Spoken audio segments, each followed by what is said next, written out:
system is working, and my keyboard is fine now, so I can actually type and move things around. Hey. So yeah, the podcast has started, and it's on streaming on the two channels.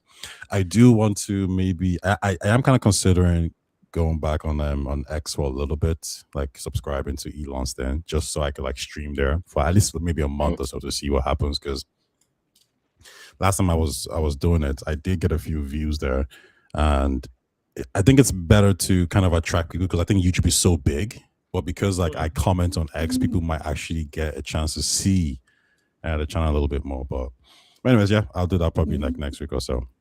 But listen, guys, welcome again to the Talking Games podcast. I'm here with Kenwell, Todd, and Oshos, my three lovely guests. So let's talk some games. But before that, you guys, listen, let me know what have you been playing? Quick and short, Todd. I'd like to say I was playing a lot more, but man, I have been so working on other things. But I've been helping my son with some gaming because he was sick, so I hooked him up. I got him an early birthday present. I got him Splatoon Raiders. So I got to play a little bit of that. That was kind of fun. It's a different take. I know it is primarily a co-op.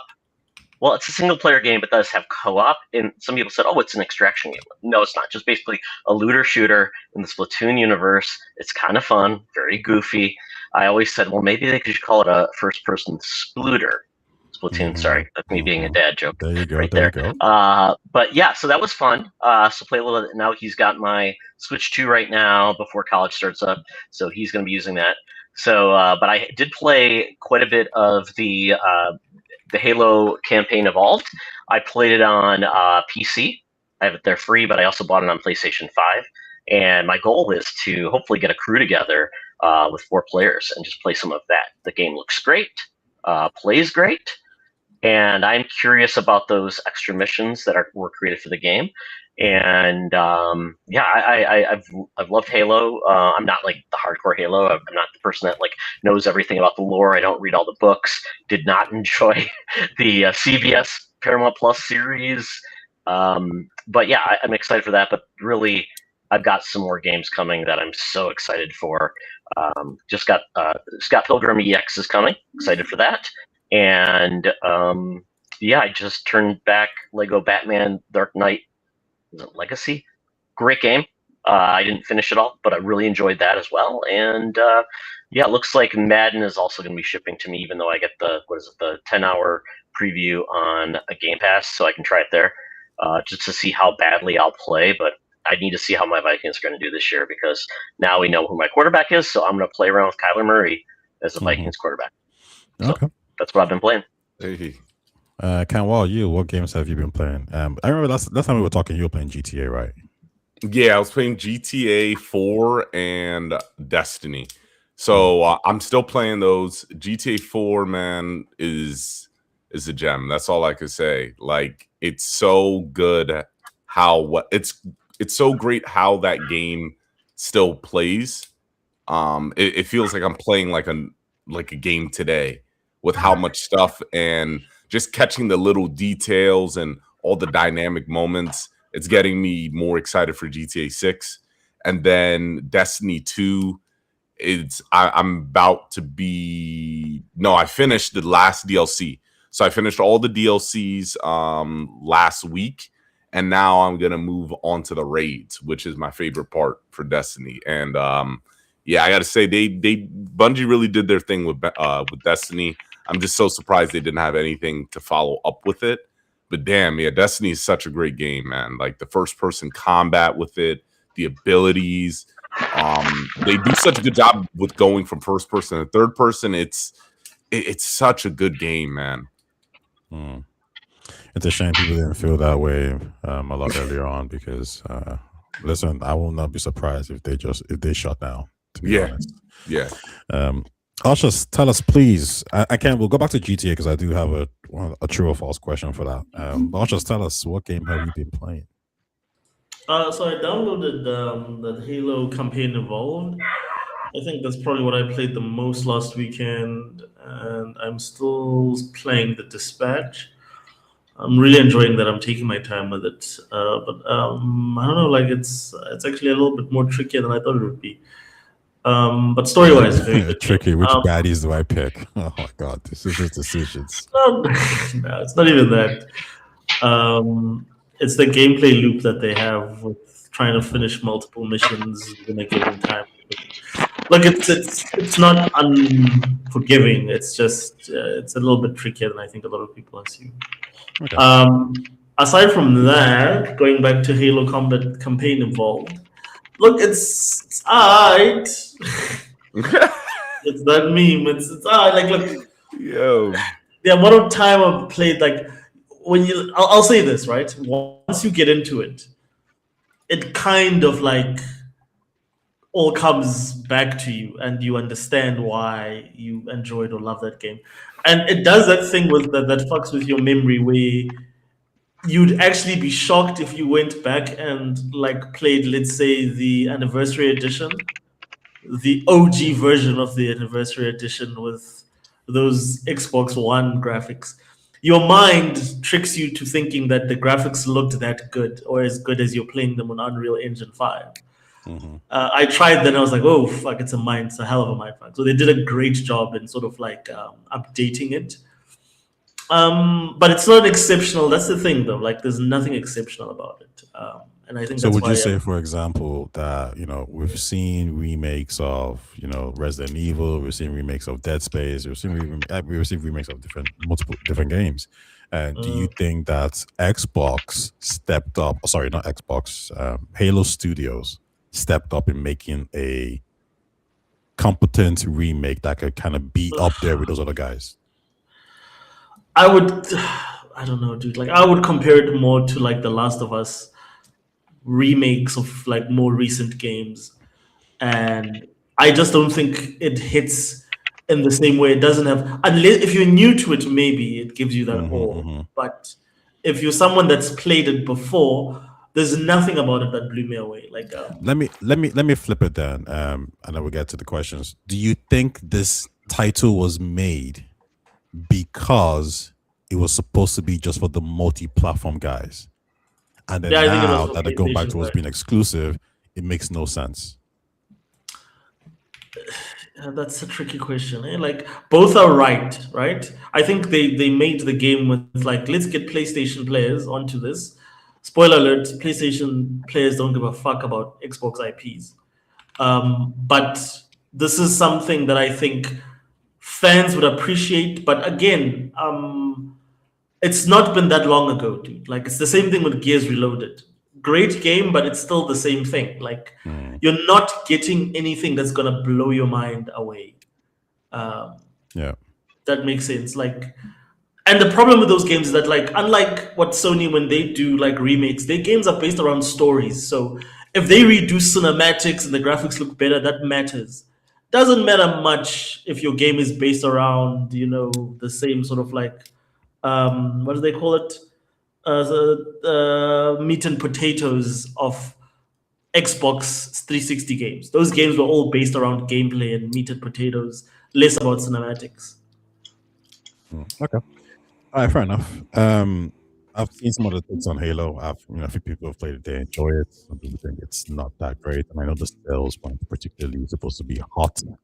And I think this guy, Reese, he gave an analysis on why like that. And his main takeaway was that it's quite similar enough to the PC version, and not everyone is crazy about Halo anymore.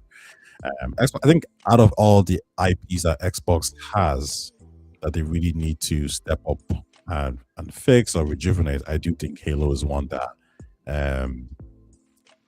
that is going to be a bit problematic, to be honest. I don't really know if any PlayStation person or Nintendo person is looking at Halo as one of those kind of games that like, oh yeah, I want to play it. I want to buy an Xbox to play that game. Even as good as everyone said Halo Infinite was, people in my group were just not interested. Like, yeah, we don't care if it's good. Don't like the way it looks. It's not cinematic. It's just a shooting game. Like, who cares? So I do think they have a lot of work to do with that. One thing I will say though is take it off Halo Studios' hands. Like, you have a better chance of success if you give it to another developer. But listen, Raichi, welcome. And let's get straight into the questions. And as you guys can see on the screen, we have Control Resonant, which is Remedy's upcoming title. Remedy has stated that Control Resonant has over 1.5 million wish lists across all platforms and is tracking ahead in comparable to the other games. And Remedy has also stated that they want it to be one of their must-have day one purchases. Now, one of the things that I was thinking about when I saw this game was, oh, I think they're trying to make money now. Because when I look at, Alan Wake 2, I thought it looked good. However, when I see Control Resonance, I see them leaning onto maybe typical tropes. It's very combat focused. It's your typical male protagonist. You got the female on your earpiece telling you what to do, such as like a sidekick. And there could be a potential romance option there. There's situations where you can make decisions for yourself, so there's a bit of RPG-ness to it. There's cool elements like look at this guy, look at the hammer, like that's sort of neat. Like he just looks so badass, right? And I guess my question to you guys is, are we gonna see more developers start to look towards, let me say, appealing towards the audience to reach more sales and to make sure that they're financially viable? Todd, I'll go to you first. Yeah, that's a good question. I mean, when you say financially viable, it's really hard to tell what that means anymore in regards to AAA games. Is it play it safe, limit changes, and keep with the tried and true, or is it really going and doing something so different where you stand out, but it potentially is a risk? If we compare what's the games that are really popping right now, not on console but on PC, those are those weird little games that just do gangbusters. Mech to Chameleon has now sold 20 million copies on Steam, and that game's only been out 2 months. It's not expensive. It's on, it's one of those, I would say, like friend slot. So I don't know. Playing it safe often at times it gets stale, and people say, "Oh, yeah, I played that before." Or it's more of the same.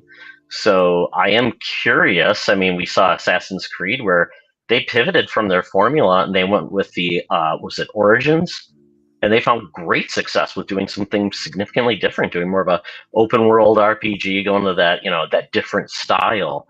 But now it's like, is that stale again? Because they went back to more of a traditional game.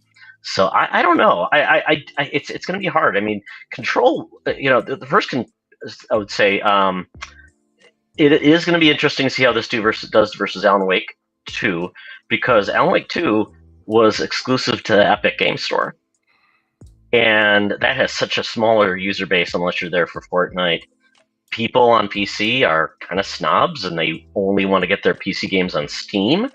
And because of that, a lot of people just ignored the game. And so I think that's what was one of the critical issues with that game and why it didn't do well commercially, but critically it was great. So yeah, I do worry. But to your point, I don't want to see more remakes, remasters, because I think it's limited return on investment.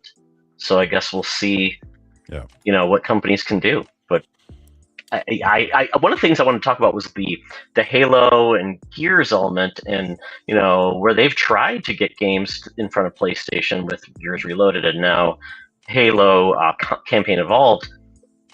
I mean, essentially, it's kind of said, yeah, those are old games. They peaked in the 360 era, and we're kind of done with those.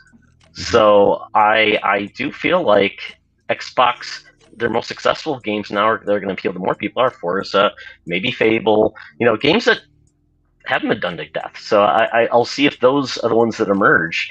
Maybe Clockwork Revolution will be that game that'll be like, that's the exclusive that nails it because it's fresh, it's hot, it's doing something new, and wow, I get FOMO for that game because it's really shown me something new that I can't get elsewhere. There's a lot that I agree, because it is like, I think it's a good point you made about like, okay, what do we do? Do we just kind of rest on what has worked, because that is quite dangerous? And and Richie kind of says the same thing, which is playing it safe is the biggest risk ever. All risk free games are bad. Now, what I would say here is, this, and I think I have a feeling Osha's already just agree to this because he's very about the consumer, the consumer, the consumer. Um, right now for Xbox, I think what they need to do is be in a position where they go back to what's tried and true to kind of get back to profitability. Then you can start expanding hours and experimenting a little bit more. But Kenwell, let's go to you. What are your thoughts on Control Resonance? Is this like a sign? Because Remedy is a studio that's quite niche, and they have made action games in the past, and they've done well, but they've never really broken crazy records. They've never been the studio that's been like in crazy profitability. But when I see Control Resonance, I see a studio that's kind of looked back at their games and said, we need to appeal more to the action casual audience. So let's get this guy in the game. Let's get this, this woman talking to him in a kind of similar to Metal Gear Solid, Splinter Cell, Tom Clancy like fashion. Let's give you the ability to run up walls and do some Inception cool shit. Let's give you a hammer. Let's make this an action and adventure game in a way we've never done it before. And I'm thinking, are we going to start seeing these developers now start to lean more into what is the audience looking for as opposed to what do we want to make? So I do think they're going to lean more into what do the audience want. But I think Control and Remedy is a little different. Control 2 was in development like in the middle, like they were of course working on it when Alan Wake 2 was coming out. So I don't think it was like let's pivot into something more commercial. It could be, but I feel like they were already trying to do that with Operation Firebreak, when they did their live service attempt. So I feel like that was their first time where they're like, all right, we need to start doing something that's commercial. But Firebreak was ass. That was a terrible game. So yeah, I think they learned the lesson. But I do think that more game developers are going to go back to the male-centric protagonists, maybe even the most likely like the white bearded guy in his 30s. They're gonna go back to that. I could definitely see that. I'm just kind of looking at how movies are moving ever since like to me it feels like ever since Trump was elected, it's went back to the way of we're gonna have pretty much an all-white cast, white male protagonists. I do think they're going to go back to that, just appealing to what the audience actually really wants. I always felt it was a little off of pushing that, which I don't mind, but you got to push it to the right audience. And sometimes when you're doing that, like with God of War Laufey, it kind of just doesn't hit well because it's, to me, I just don't think that many girl gamers are playing that kind of game.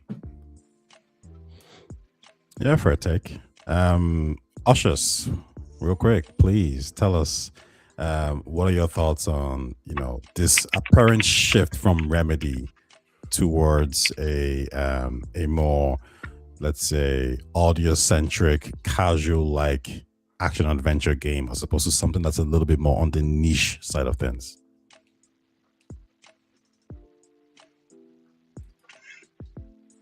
Oh, your mic's muted. Oh, your mic, you're muted, bro. Sorry, I'm still just trying to tweak my setup here. So are you asking about like the new game? Well, it's more about the industry. Do you see a shift in the industry now towards making games that are more commercially viable, or let's say titles that are more likely to resonate with the oh, did you see what I did there? Control Resonance. Hey. Resonate with the audience. So again, I think the whole sentiment, in my opinion, is loaded because look, I'm a huge. I play most games. If they give me an option to play a female protagonist, I will play a female protagonist. I prefer it, and you know this. Whether it's and that's thanks to Mass Effect and BioWare RPGs generally because they write their female characters so well. So nobody gives like we were so tired. Like go back to the 360. We're also fucking over the fucking Marcus Phoenix archetype, the Marine, with the one black friend. Like, dude, like fuck. It is so corny and it's so cheesy. Like we got over that, and then the problem with the industry is that they decided to overcorrect. Now every single fucking protagonist is a female with red hair or is black, but is not the conventional sort of like, you know, protagonist you used to expect. I don't think either extreme is good, right? I loved what you call it. I'm just trying to think of the most. I loved Stellar Blade and the fact that you had a very Japanese or Eastern or Asian centric female character. I love that. I loved Wu Chang, though it was awesome. But I also love Doom, right? I just think like let's not go back. Like the problem with this stuff is that people always take up. Well, actually, companies always take the wrong message away. We don't want less non-white male lead characters. We want more interesting characters regardless of their race, gender, sex, or whatever. Make cool character, people will show up. Like and there's so many like examples in gaming. Lara Croft proved this back in the 90s when people didn't think that a hot female character could be a protagonist in a game that is successful. Same as proved this in the 1980s when you found out that she was a female character and then people fell in love with her because of that. People just don't like lame characters. And unfortunately, developers are going to say people don't like female characters. Same with movies. I'm seeing now Spider-Man super successful, shitty female-led movies or superhero movies are failing, but people are taking away the wrong thing. It's not that we want less female characters. We want cool female characters like the Wonder Woman, the first movie. We just don't want Supergirl. I don't know if that answers your question. Like, I don't want you know to what make it kind of does, because it's so funny because I was like, oh, like they're changing the gameplay. You guys are like, they're taking their genders, they're changing, and I was like, oh man, that just switched up real quick. But no, I think I get what overall that you're trying to say, because like I grew up on Splinter Cell, Sam Fisher. Some of you guys grew up on Snake from Metal Gear Solid. Yep. And you grew up on all these different icons, and then obviously we grew up on Lara Croft as well. We grew up on Mario, and I think what you're trying to say here is that like at some point they started to. I don't even think it's about like even like a a gender or sex thing per se, or even like a race thing. They started to focus more on characters that just weren't as appealing or as interesting, and I think maybe they thought that like the interesting part about the character is the switch to the gender or the race or the culture. Correct. And it's like that's just not enough. Yeah. You go back to just making interesting characters, and whatever wherever they're from, whatever background they're from, we will love them for what it is, and also make the gameplay good. I think so. I think that's what you guys are trying to say. And if that's that's the take, I would agree with that. For sure. Yeah, I was thinking something that I think about things that have stood out that have really defied conventions lately. Sinners, that film, amazing, great, just collaboration, great music, so many cool things. I mean, it's essentially a vampire story with great music, which is kind of crazy, but it's got a lot of cool, unique themes. That movie is like the #1 movie, and it was just a surprise, new IP, everything like that. So those things can emerge. Like I think of like even just this year, the movies that are the biggest are coming from these young creators that are just doing something different, like Backrooms. This guy, YouTube creator, I think he was 20 years old. Then Obsession. Those two movies have outdone huge blockbusters like the Minions this year because of telling unique stories, unique voices, reaching out to a younger audience in different ways where it's not just old guys. But I will say with Control, that sold 6 million copies. Yeah. Well, Alan Wake 2 sold 3 million. So so even though we think about it as, and people love the character of Jesse Fadden, what that character did, the X-Files nature of this business. And the reason they pivoted this is her brother. And essentially she is running the Federal Bureau of Control. So now he's having his own path. So I like how they're universe building. And they're not like going to be like, we're going to have 18 games with Jesse as the lead. We're going to basically build out this universe, different characters. And I think that's where you can really add depth to a series, just like when Halo. What do they do? 3 games. We're all about Chief and that, and then what do we got? ODST and then Halo Reach, telling different stories in that universe, and that's when Halo was at its peak. But then going back to, that's why I worry about Gears E-Day. It looks great and all, but we're going back to the same old characters that only the same old Gears fans love. Mhm. And then it's like, what are you doing to bring in new fans? Yeah, You're only making the old people happy. And it's because it's like, well, those of us who really like the new, Gears 4 and 5, and we're left hanging like, so what are you doing? And that's so interesting I because if yeah. the cost of development keeps increasing and you're making the old people happy, you're never going to be able to be in a sustainable situation, because obviously if you're going to like increase the cost, you got to bring in all these new people. But no, I think we're all kind of on the same page there. Raichi says 6 million copies a copy. I don't think he wants to believe that Control actually sold that much. What else we got here? Sorry, Raichi says, so that's me. Raichi says, well, by the end of the month, we are getting another female protagonist from a franchise who did female rights. A Plague Tale 3. That is correct. That is a game. A side character, right? Not the main character. So they're doing something different, changed in the game style up. So that's what I like to see. Franchises that aren't afraid to take risks and expand chances. Yeah. For sure. Guys, let's move on to the next question. So this one is going to be about the Steam machine, right? So current third-party estimates put the Steam machine at roughly 12,000 to 15,000 units per week during its early sales period. If that pace continued, that would mean it would sell around 13,000 a week, 58,000 a month, and 700,000 a year. So roughly 1 million units in 19 months. Whereas the Steam Deck did that in 7.5 months. So that's obviously nearly triple. Now, the question is this due to the chip shortage, in the sense that, like, Valve doesn't have enough to make? Because one of the things one of the things Valve actually said is that we're limited by memory capacity for sure. And apparently there were some, out of stock, storefronts. So the question, I'll go to you first. Is the Steam Deck a failure or not? Sorry, the Steam Deck or Steam Machine? Oh, sorry, my bad. The Steam Machine. Based on the estimates right now that we have, third-party estimates of 1 million units in 19 months, and the Steam Deck did that in 7.5 months. Is the Steam Deck seen as a failure? So that's the first question. And number two, would these numbers be much higher, but the problem is there isn't enough stock available? Wait. Is the numbers saying that like the Steam Deck will reach 1 million? Sorry, the Steam Machine will reach 1 million faster?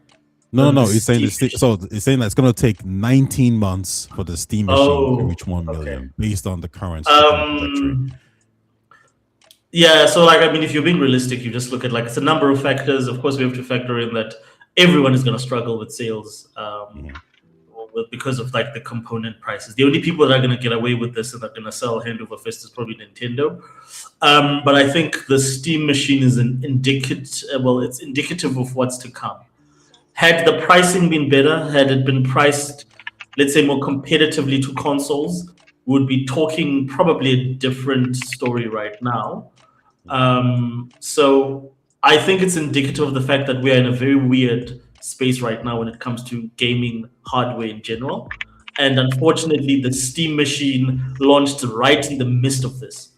But at the same time, I think what is going to be hard for us to now, have an honest view of is whether it could have disrupted the industry had we not been in this current situation, had everybody been priced competitively. I don't think they'd be in this situation. But I don't think it would be drastically different either, because the biggest problem with that machine is that it's way underpowered for what they were asking for it. Even under favorable conditions, they probably would have been asking $899 or $799, which is still ridiculous. Considering that a PlayStation 5 probably runs those games better, and an Xbox Series will run those games better. So I think it has been it would have failed or it would have achieved similar success Hmm. regardless of the financial situation we're in. It's just not viable enough. It's not a viable enough reason for me as a person who owns a PC to get it, and it also is not a viable enough reason for me who owns a console to move from my console to a Steam or get a Steam machine. Pricing is just off. It needs to be affordable for what it is. Okay, no, I get you. Stronger agreement there as well. I do think nothing would have really changed, to be honest. Yeah, they would have sold more for sure, but I don't think it would have nailed. It wouldn't have concerned Sony or Xbox. And to be honest, and I'll go to you next, Ken. Yeah, Ken. But the chip shortage has materially affected Valve way more and Xbox way more. If you're Sony, you don't like the chip shortage, but the truth is you're like, no, but it's killing them. Like it's hurting us, but it's killing those guys instead. So I do think Sony might be looking at this and thinking to themselves like, yo, this ain't as it sucks, but this ain't as bad as as we all think. And but Ken, thoughts? Is the Steam machine?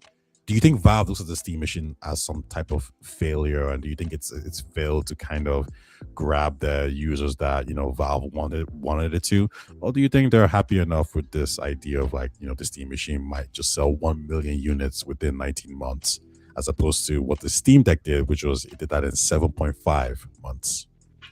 Yeah, I definitely feel like they got to walk away with being disappointed because, again, a lot of people don't really understand what the Steam machine is. It's just a mini PC, and again, what the Steam Deck and the Steam machine, the purpose is to show that they want to showcase Steam OS. They want to put Steam OS in more eyes, and taking that like line of thinking, them not being able to sell that many Steam machine, then they gotta feel disappointed, because that's the point of it. They didn't really care about selling the hardware. They're more focused on putting Steam OS in front of more people. And I feel like with the Steam Deck, I remember when the Steam Deck came out and how many people were talking about how well Steam OS is and how well the UI is and the performance of the Steam Deck. I don't really hear a lot of that about this. This feels like a fart. And by the end of the year, I'm going to forget that the Steam machine came out. Yeah, no, I feel like it came and went. There was so much talk about it, and I honestly I put that talk primarily towards console players online, PlayStation and Xbox fans, and also anti-Xbox fans talking about it and hyping it up to something it wasn't really meant to be.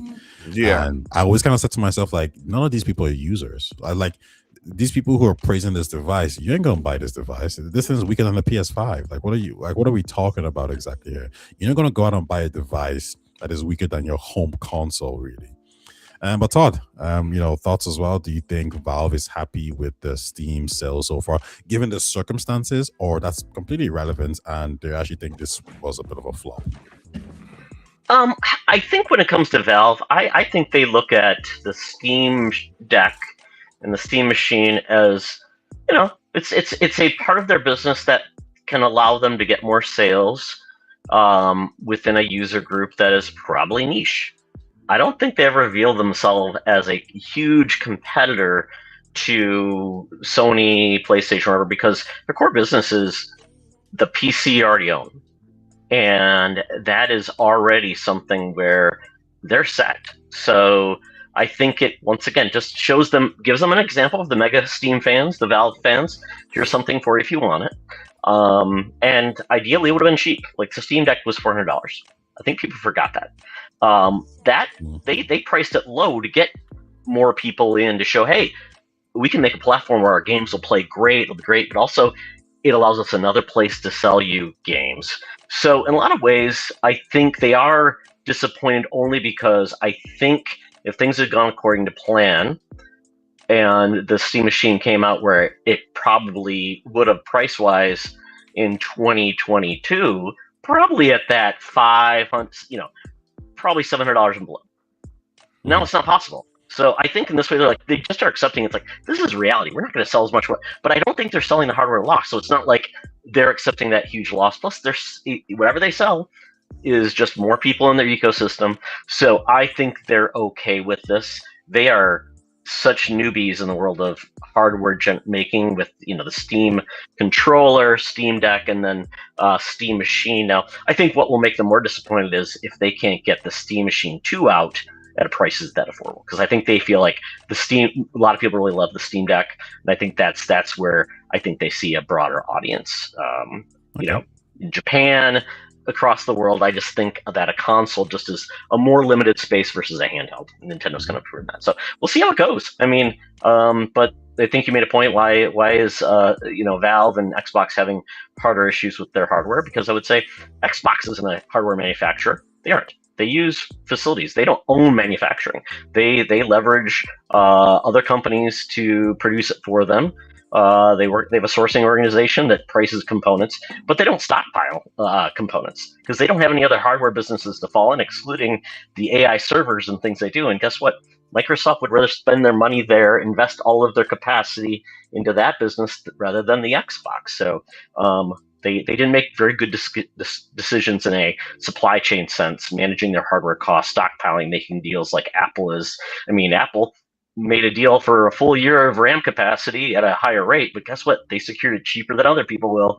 And at this point, that's why I worry about Xbox. I don't think they have any leverage unless Microsoft says, hey, we'll give you some of our capacity we've secured for AI servers for Copilot, but I don't see Satya doing that at all. So I think Xbox is going to be in a very hard spot to become affordable. So I feel like Xbox is going to probably be more niche than they have been. And maybe that's fine because they do have Windows and it's on every PC you own. Yeah. No, I also agree with that. Yeah, okay. Since we're all more or less on the same point. Let's move on to the next topic. This one is probably going to be a quick hit, but someone posted this on Reddit and I thought it was quite interesting. Red Reptile 2020 says on the Irish gaming Reddit, he says that 89% of GTA 6 pre-orders are for the $100 Ultimate Edition. And in his opinion, he says this is such bad news for the long term. I'm guessing he means that this is a situation where, he predicts that gaming companies, this is going to be a new standard going forward for different games, etc., etc. Oshos, I will go to you first. Do you agree with this statement that this is such bad news long term, or is there some nuance here?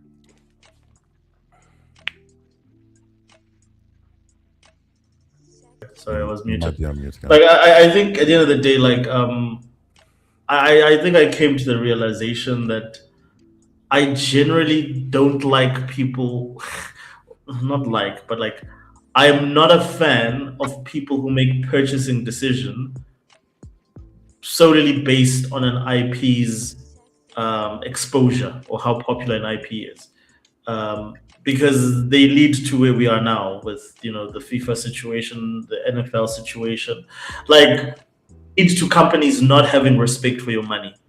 And I think GTA has gotten so big. It was already that big in 2015, but it's gotten so big and the industry has become so anti-gamer from, I would say, the publisher's perspective in terms of like their monetary practices, that they will only use whatever goodwill they have against gamers, which is what this person is probably worried about. So I think this is horror. This is not great. If you care about these type of games, because you're going to, every single GTA game that comes out, you're going to get less and less and less for more money. And that is where we are right now. We're getting less than we probably got, let's say, when GTA 5 came out, when this game comes out. But we're going to be paying for, just for you to get the in-the-door experience, everyone is paying for the deluxe edition, where this was not a thing with the previous game. And it's going to keep getting worse. You're going to get... They're not even probably working on any DLCs, whereas with GTA 5, at least they were working on DLCs. They canceled them for online support, but there's not even talk of DLCs here. So they're just it's gonna be a once-off campaign, and then that's it. So I think this is horrible if you really care about GTA or you really like these triple or quadruple A games. I think they're going to become worse and worse in terms of what you get for your value for your money as the customer. And I think they can get away with it because they're still giving you more value for your money than anyone else um, closest to them in terms of what GTA is and what people expect from it. That's if it delivers, of course, and it's like almost like a 10 out of 10 game. So no, sorry, I completely agree with this dude. This is not good for if you care about AAA games. This is horrible.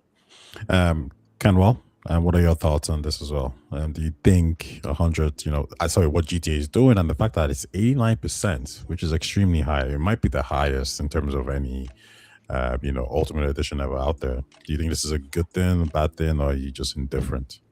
Yeah, I think it's a bad thing. It's really unfortunate because I remember the last time we talked, I was bringing this up. It's really showing that they are going with the one game gamers, where it's like, this is my only game. I don't give a fuck what you tell me. I'm buying all the microtransactions in the world. I'm buying everything when it comes to this game. And the data is pointing, oh, we could do this? All right, fuck it, let's do it. And now that is going to be a signal to a lot of other publishers where it's like, oh, this is our best-selling franchise.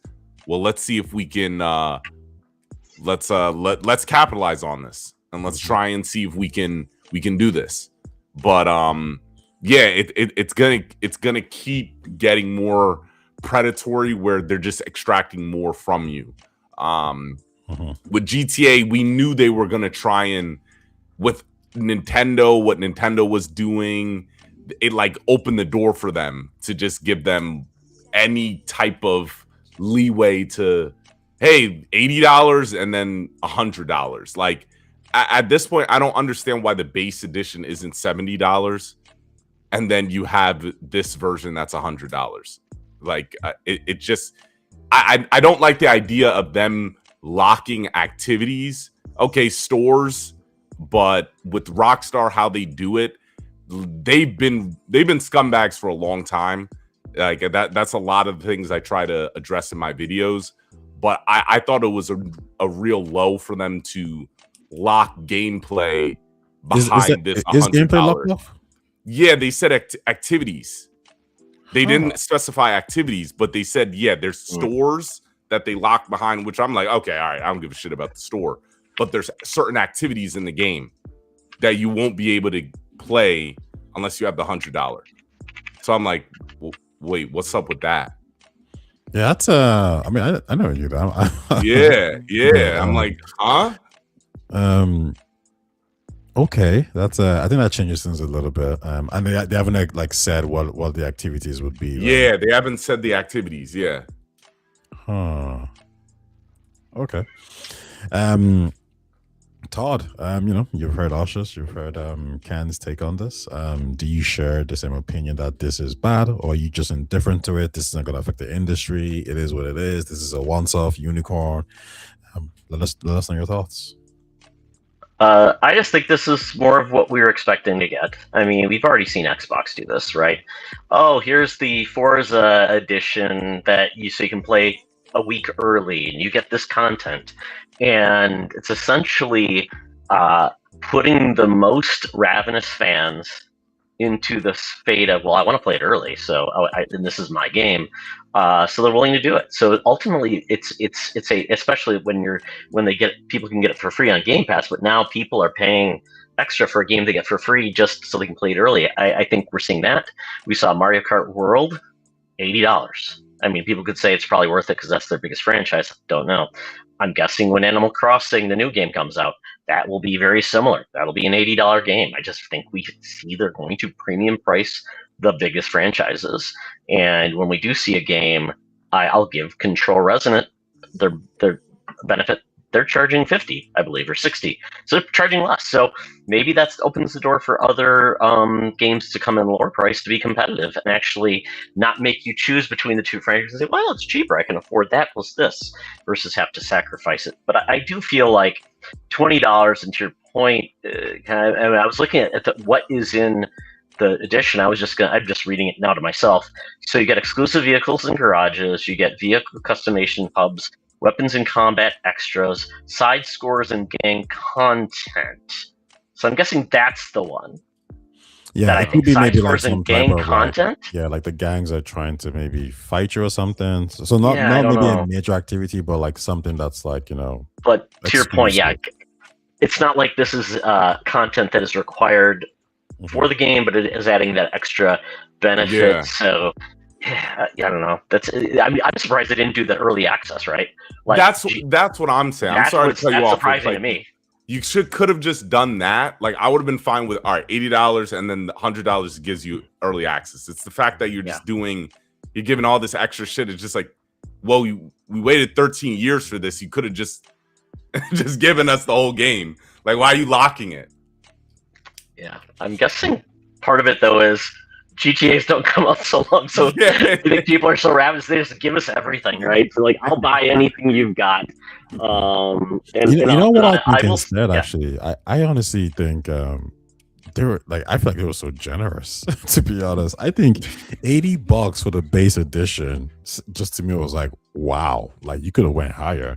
And then when they said, $100 for the premium, I was like, Jesus, you could have went higher for that. And I think what's really happening here is that they've funneled people into the premium edition because it's so much more valuable. And I think people are looking at the $80 and thinking like, oh, that's actually a steal for what we thought this game was going to be. So them upgrading to the $100, it just becomes like a natural thing for them. So I actually think like from a marketing point of view, Rockstar did this really, really well. Like I remember looking at the all the activities and like all the cosmetics in the Ultimate Edition. I was thinking, why would anyone buy the base version when like the Ultimate version is I think that's what they're doing. superior. Yeah, they're basically like, hey, we'll offer it to you. Kind of like remember when the PlayStation Digital launched? It was hard to find, but then you could only get the PS5 with the disc that was $100. We're like, we'll offer it to you. You won't be able to find it, but it's like, oh, thank you so much. But here's the question: they haven't really talked about the online GTA Online. What's next? What if they say, yeah, GTA Online, $30. The new one. And then it's like, so basically they get more money by saying, oh, well, you want this, here it is. So I don't think they're done. I don't think Rockstar is done finding ways to monetize this. I think that Netflix presentation is going to lead right to a GTA show, like an animated series. Mm-hmm. I think there's going to be more there because outside of GTA, like the game, they had not done much to monetize that franchise. And just think of how much money could be out there to then bring in more people who have never heard of GTA because there's a series now they're hearing about. So I think GTA is going to ramp up so different because they know we're not getting the next GTA for 15 years. So we got to maximize our money beyond just a system because I don't think there's going to be as many ways to play this game at the cheapest price as there has been previously. I just think you're going to lock out people because it's too pricey. So even when it comes to PC, I mean, you can't. I mean, to play GTA 6 on a decent rig on PC when it comes out maybe in 2 years, it's not going to be cheap either. So they know they have to get as much juice out of the fans they can get by the game now. Mm-hmm. All right. Thanks for that.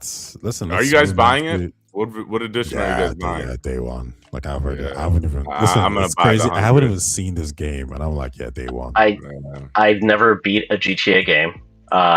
So my question, when you were talking about GTA 4, I look, can I even play? Where can I even play it? I guess I can play it on PC. Yeah, it's not on PlayStation 5.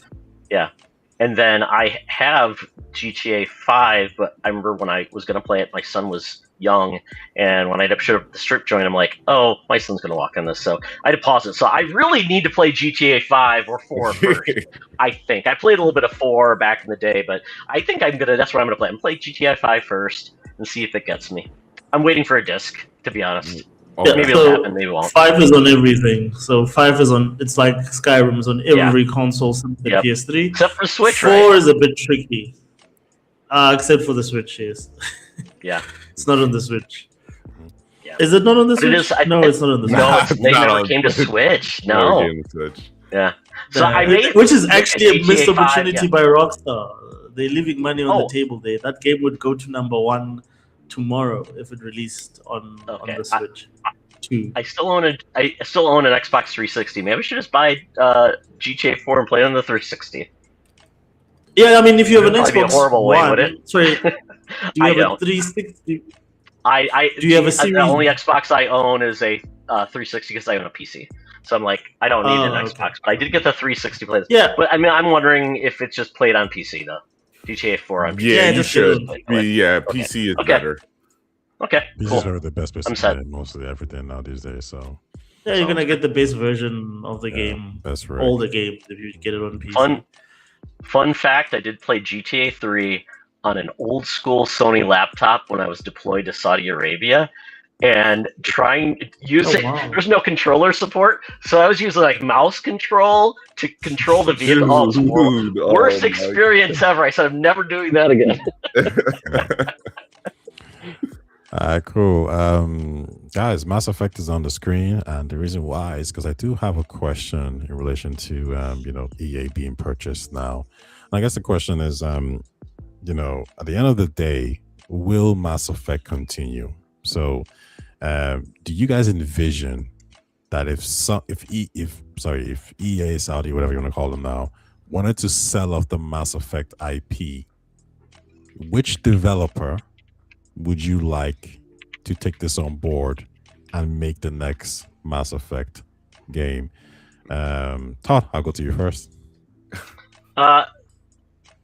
This is a hard one. I do feel bad for BioWare, but I just think they picked the wrong buyer when they went with the EA. But if the BioWare team doesn't survive, but they decide to sell off the IP, I mean, I don't know if it would work or be a great relationship, but I think CD Projekt Red would be the studio I would love just based on the storytelling and those side missions like we saw in The Witcher and Cyberpunk. But I don't know if they have the ability to make this style of game. So that's a hard one. I'm trying to think of any other studio that can do this type of large scale game and do it in a way that's so impressive from any studio. Maybe I would say this. Maybe if the Collective was given the ability to do something new, I could see the Collective do something cool with this game because I think they've got great mechanics, and I think they could really be free to do something other than Gears, and maybe they'd be a good studio for it. Okay, cool. Kenwell, who would you bestow the Mass Effect IP to? All right, this is actually I was thinking about it. I was like Bungie, but now I'm like, their expertise, is a little too first person. But then I started thinking of a company that likes to, their bread and butter is already established IPs. I was thinking Saber Interactive. Oh. And I'm like, they usually are pretty good with handling IPs and knowing when to, all right, let's add our own element to it, which is like their combat. I feel like the reason why I like Saber is they know how to take the strengths of the IP and bolster it, like just strengthen it even more and just let's dial in on this. So the Warhammer game, it's a power fantasy. We're going to dial into that. So I feel like Saber would be a good studio. They have I think thousands of employees all over the world. They would be able to handle a lot of side missions and quests and all of that. So I would go with Saber if they were to pick up Mass Effect. Not a bad shout. Raichi over here says In Exile will be his pick. I think that's a good shout. I do have some queries on that, but sure. Oshus, who would you pick to be the custodian of the next Mass Effect game? Shift up. So the one thing I just need to find out, who owns the Baldur's Gate franchise? I know it's not Larian. It's Wizards of the Coast own it. Yeah. Is it Wizards? Yeah, Wizards of the So what Coast. you want ideally is you want someone who can, first of all, I'm just thinking from a business perspective, you want someone that's going to be able to afford. Ideally, you want a situation where somebody buys BioWare, right? The entire organization or the company with the IPs. Because again, like I think it's a useless IP to an Arab state-run EA who only cares about Ronaldo, and that's probably why they bought the damn freaking companies for Ronaldo. So that's a useless IP. They NFL and all that other story. Yeah, the stuff is gonna make them money. So my first question would be, okay, who do I want to buy the Bioware as an organization, or even if it's just all the IPs and everything that they own? It would be someone like Wizards who would have a stake, like for instance, in making other forms of entertainment, like movies, like board games, etc., etc., would benefit from that. And of course, they also work closely with Larian, on Larian's other IPs, so they could get Larian to make Dragon Age, for instance.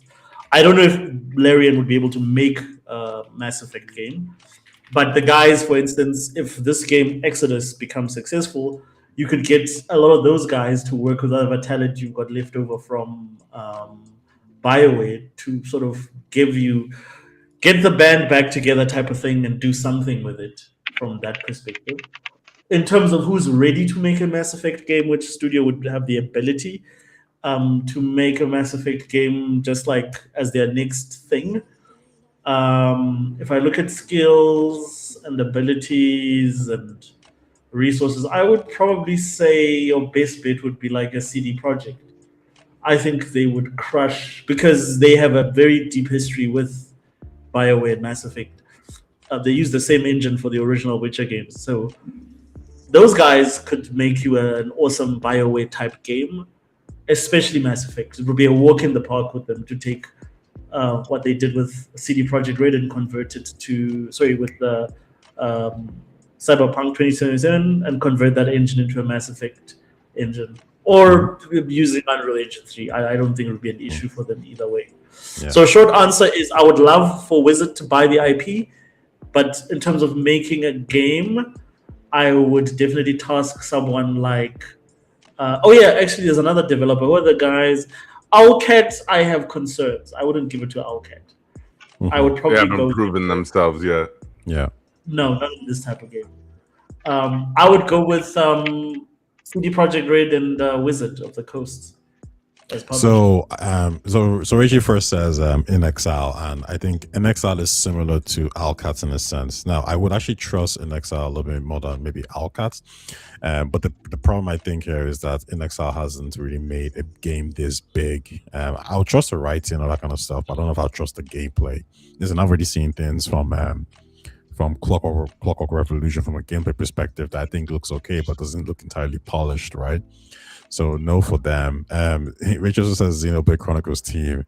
That's a funny one because I don't think they can ever come close to that. Like graphically, story wise, I think they do really good sci-fi games, but I think they do really good sci-fi JRPG games. I don't know if they have the Western writing to make a Mass Effect game, which is Western writing, right? They might make a Japanese game and you're gonna see all this kind of all these noises or like shepaku and all this kind of bullshit. Like it's just not gonna work, bro. All these corny things happen, like Shepard falls on Miranda and the camera pans out and everyone's like, oh, nah, we don't want that. Giant tear.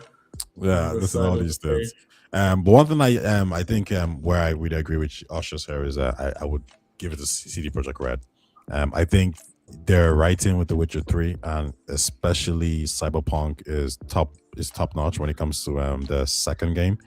When it comes to the side characters and the creation of the characters, I think they have a similar vibe towards the maturity, the themes that Mass Effect would go for as well. My only concern with CD Projekt Red would have been the combat, right? The shooting mechanics, whatever. But hey, guess what? They did a really good job with Cyberpunk, and I expect them to do better.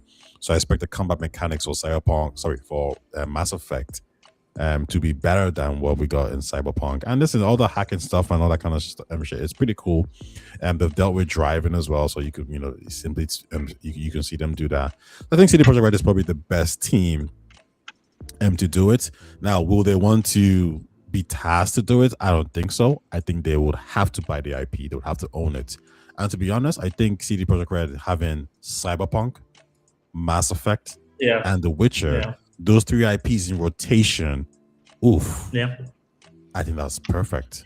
And Yeah, you're I mean- forgetting one big one, Dragon Age. They are shooing to make you a fucking kick-ass Dragon Age game. Yes. Oh yeah, But they have yeah. Well, I mean, Sci-Fi 2 Fantasy. Yeah. I mean, I you guys think are they right. also own what's the other IP they made? It was that Asian game, Jade Empire. I think they own that. Oh yeah.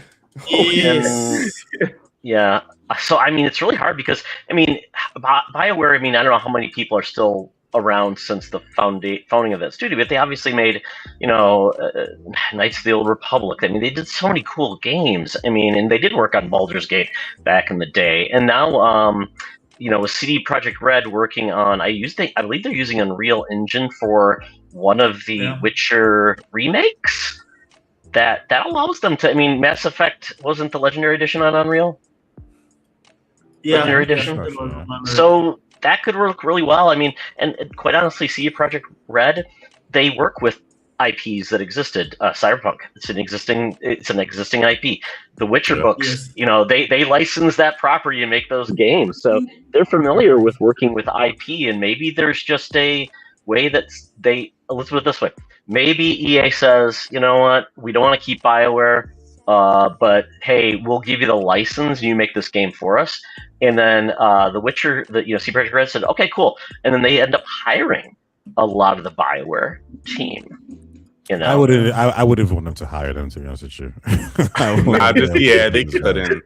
It's not even the same people, too. Like BioWare, it's not even the same people that worked on Mass Effect. No. Because for me, I would want the writers of Cyberpunk and The Witcher to do that. And I would want the guys who did the game. I mean, listen, you could maybe some of the engine guys, maybe some of that, right? That know the mechanics really well and can help that team. It's funny. I was gonna say hire someone for the lore. It's like, actually, no, you don't. Just go on Wikipedia. Just talk to me. Talk to me about the lore. There's comic books. Hire me. I'll sort you out. Exactly. Look, exactly. If they need anyone, they could just get, for instance, the original sort of leadership team to consult on just some of the major things. But even Corey Hudson on the original trilogy, or was that? Yeah. It was Casey. It was Casey and Drew Carpishin who were the master. Yeah. The one I'm never gonna I get what you guys talk about when it comes to consulting, but I'm just no. Because here's the thing, I trust CD Projekt Red will look at the law, because listen, with Cyberpunk they were very meticulous. They spoke to the creator, but I think if they're gonna make some kind of changes or whatever it is, I almost feel I trust them to do it because it's gonna make gameplay and story narrative sense. I don't really expect them to make mistakes, to be honest. So if they're we ain't talking to the old guys, I'm yeah, sure, screw them, move on, all good here. But a counter to what you're saying is, I don't know about the Witcher books, but Portsmouth, is it Michael Portsmouth, the guy who made? Yeah, he's been part and parcel of the development process for Cyberpunk, and I don't see them looking at a guy like Drew or a guy like Casey and saying, "These guys will not be instrumental." Even you don't have to bring both of them, but I would take at least one. At least the one thing I like about the writer, what's his name, Drew, is the fact that he is a science fiction writer through and through. So he's the lore master. He's the guy that you need. Whereas Casey was more the creative direction of the game. Drew was the lore guy. I read his books. His understanding of the world is second to none. So I would at least bring him on board. So the only reason why I don't want to say pushback, but I think it makes sense, is that with Mike and the guy who wrote The Witcher, these are the creators of that universe and that world, and they wrote the specific books. So you're pulling from them, and you're asking them to clarify certain things. When it comes to Drew, because there was multiple teams writing it, the question is, well, who came up with the idea of the Asaris doing this? And when I was doing my research on Mass Effect, there were different people who had ideas for let's make a green character. Okay, let's make it blue. So Drew wrote like he was a creative writer of like maybe the overreaching world. But when it comes to some of the details, he might not even know. He might be like, I didn't write that part. Like that part was part of the game, and somebody put it in, and I said, yeah, sure, go ahead.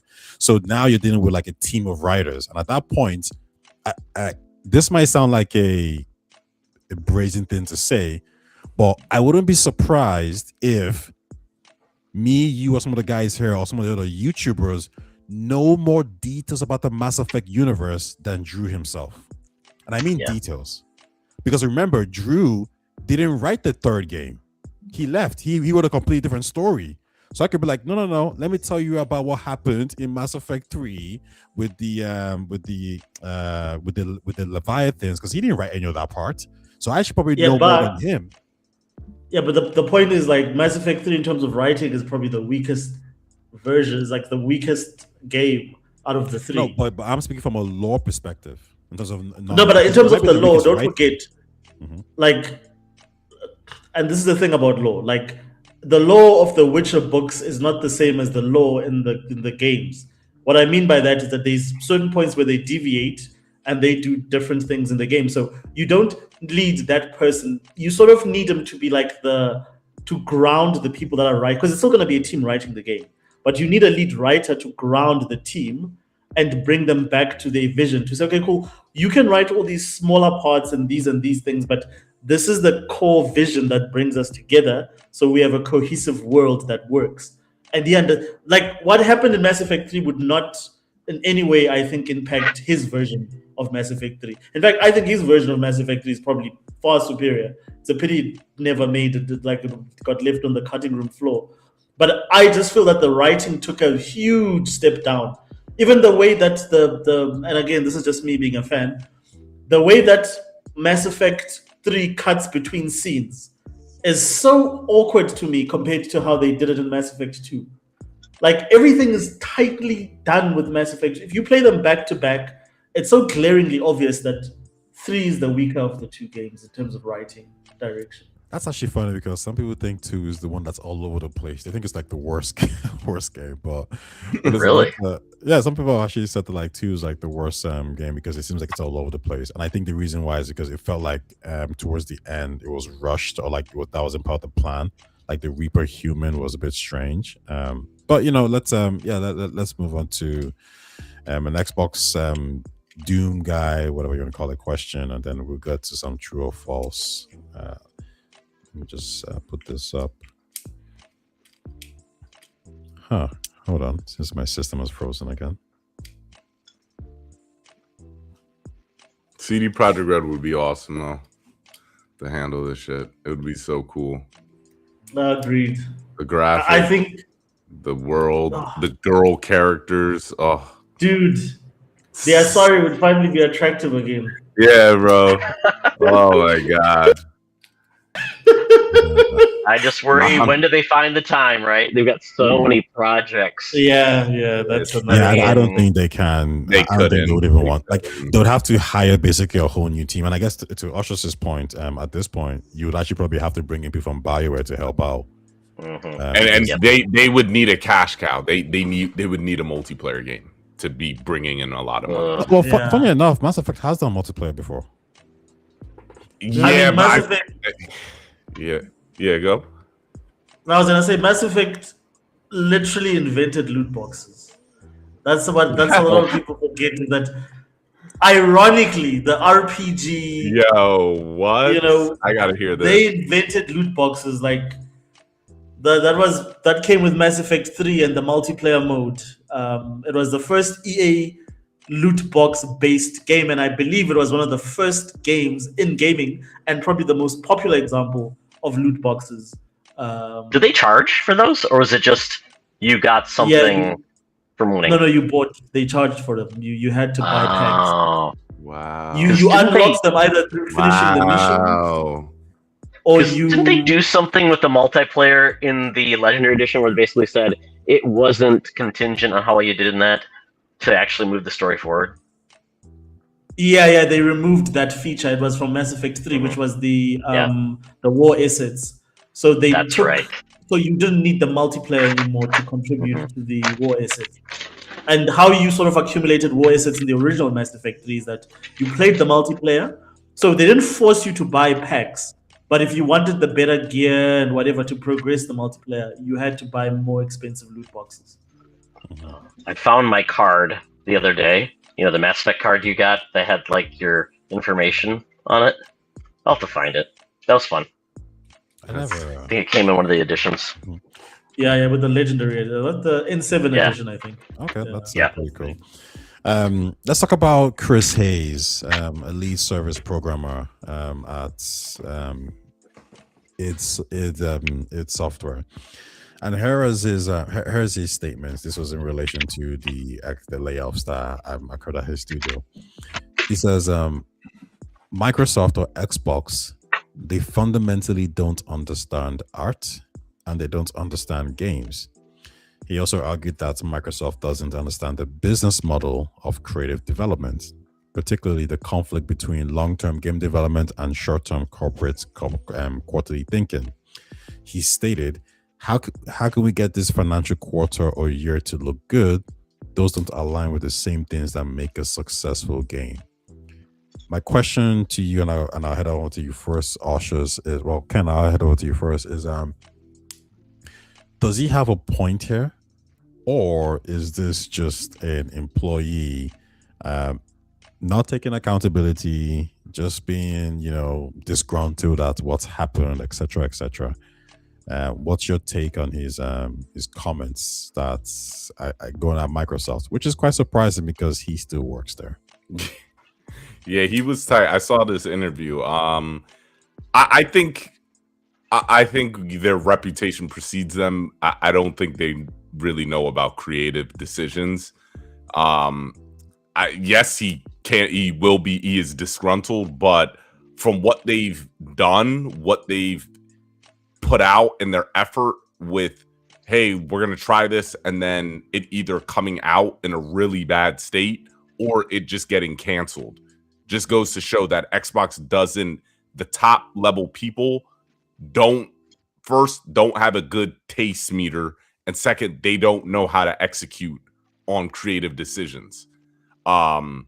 It just goes to show, like, everything with Halo, Gears hasn't really evolved into anything like what he said. It's just appeasing the old fans. They haven't had a new IP come out in years. Like, I don't even think we're getting a new IP from them anymore, except for Clockwork. But we'll see how that does. Everything they've done just goes to show that what he's saying is true. Like, their creative decision making and execution is just not there. So I agree with him. I can't really, I just can't disagree with this guy. Mm-hmm. And Todd, your thoughts on this alleged disgruntled employee or this truth speaker? I mean, I think he's absolutely right. I mean, Microsoft is not a creative, artistic company. They are a company that makes software for productivity and running your operating system and accessing your items in the cloud. Anytime they've tried to go beyond that, it's been kind of really challenging for them. They don't really own any content except the IPs that they own because of their games. And then I would say creatively, we've seen one success and one failure in regards to the actual development of that IP into something that's beyond the media, which would be Halo, and then you had Fallout. Now I would say, I don't know who gets the credit, but picking Jonathan Nolan, or is it Jonathan Nolan to run Fallout? Great decision. The other person that was in charge of Halo, picking that team, don't know. Obviously, sometimes it's lucky, sometimes it doesn't. But it is a challenge to say we're going to cut a lot of people who are potentially going to people that make the creative decisions and make these games that are amazing. And then they say, we're also going to double down on our old IP.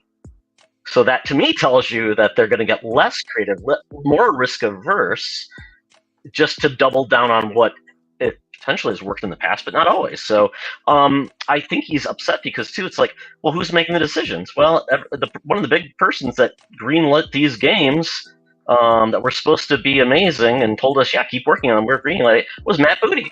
Matt Booty at any time could have said, stop working on those games. They aren't going to deliver. So I don't know if at that point Matt Booty is the tastemaker. He knows what he's doing, because it seems like for every win they get, they take a step back. So I think if I was at Xbox right now, and considering that there are still 1,600 layoffs coming, I worry that I don't know how I can continue to work at this company because I don't know what success means.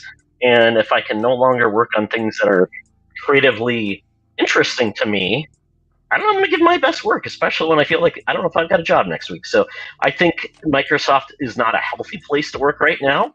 I think it's full of fear and doubts and unknowns. And I just would be afraid to understand, like, wait, we tried to do some things that were really creative and cool.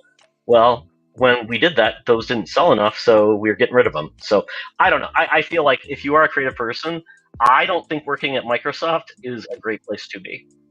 Zasha is not a creative endeavor. She makes products. She doesn't make like media. She doesn't like that. So she doesn't have any background. And the people on her staff, I would say not many of those people also know anything about media or art or things like that. So I don't think they've improved their position to make more creative and more entertaining games. I think they're just hoping to make bigger games that sell a lot.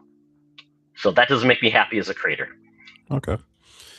Ushers, you've heard everyone's take. Chris Hayes, very strong opinion. Are you of the same opinion as him on his critique with Xbox, or is he waffling somewhat? It's funny because none of these guys were saying all this stuff when they were being handed Microsoft's money hand over fist to do whatever the fuck they wanted. Like, I think sometimes we also need some honesty when it comes to these guys. Like, it sucks now, but when Phil Spencer was stepping out on stage like a rock star, you all were cheering. When he used to come around to sample your games that never made it to release, you all couldn't wait to jump up and say, yeah, Phil, like let's do this. Yeah, and we're doing this. Like, so. Again, he's, for me, as someone who's like worked the entire life, I think it's incredibly. This is a guy that probably has options, and he probably knows that he doesn't need. And if Microsoft fires him a month from now, it's no big deal to him. But I also think it's also indicative of the kind of people who work for Microsoft. And as an employer, it tells me a lot about the people you have on there. There's a sense of entitlement for you people under your employ to literally call you an incompetent organization. I'm not defending his he's right, but I'm just wondering. I've never had that sense of entitlement that I can go on an interview and say, this company's whack, bro. Like, I don't know what the freaking hell the guy that's running this is smoking. Like, oh my god, yeah, it's crazy. I saw this and I was like, Jesus Christ, he still works there? What the hell? Good luck. And to your point, no one at Sony or Nintendo is doing this. And I just think that the people that work for Xbox take Xbox so much for granted. Yes, I understand that their practices when it comes to like laying off people, to me, it still just blows my mind. And these are things, mind you, that Phil Spencer did as well. Where the one moment they're celebrating something, the next moment we just, 500 people, 1,000 people have to go. Blows my mind, but I don't blame Microsoft for that. I blame the system that enabled them to be able to treat their stuff like that. But I think Microsoft has a problem, or has had a problem, under Phil Spencer's administration, where they had a whole bunch of people that were very entitled in terms of like their relationship with Xbox. They believed like it's almost like Xbox was their mom or their dad, not an employer. So they are shocked to see Xbox acting like an employer because results are not what was promised. So results did not, turn out the way that they wanted to be.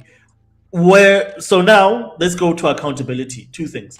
First of all, was the leadership of Xbox accountable for where they ended up? Absolutely.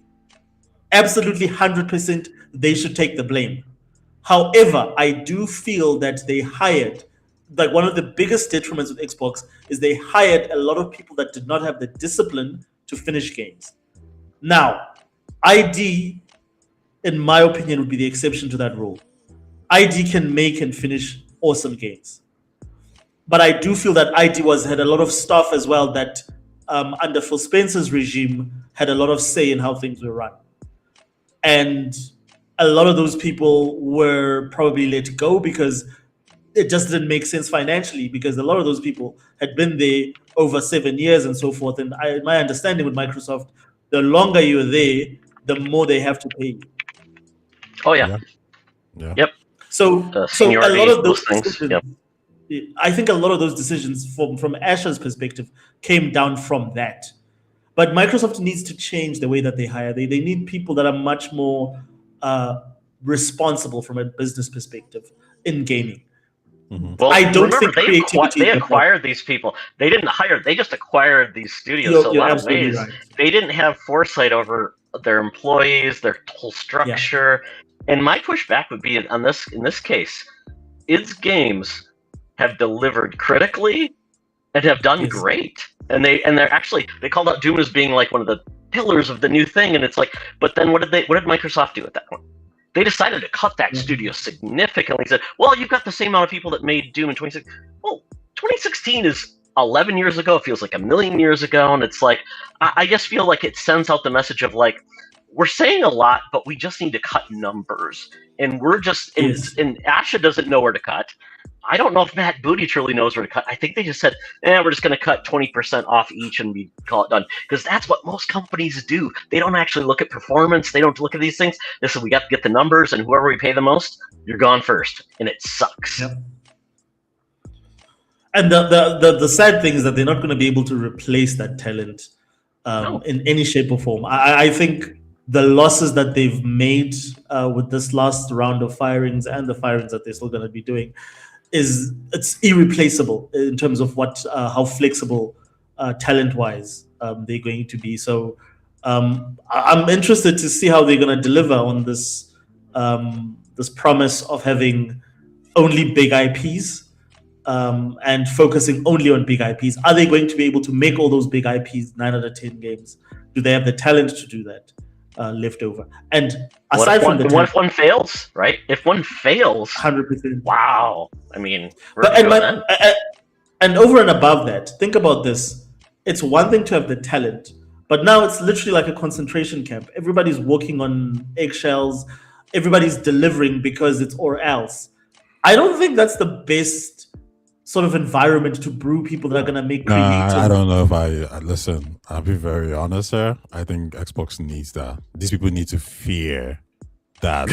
If that makes the best creative content is fearful people. Christopher Nolan loves it when he's told, we're going to fire you, Chris. I think this is more maturity here, because I think what's happened here is like, we all saw the videos where like Phil steps in and then you have all these guys from Compulsion and freaking south of they're high-fiving and shaking ass and tweaking and twerking with you. Like, no, you can't be doing that.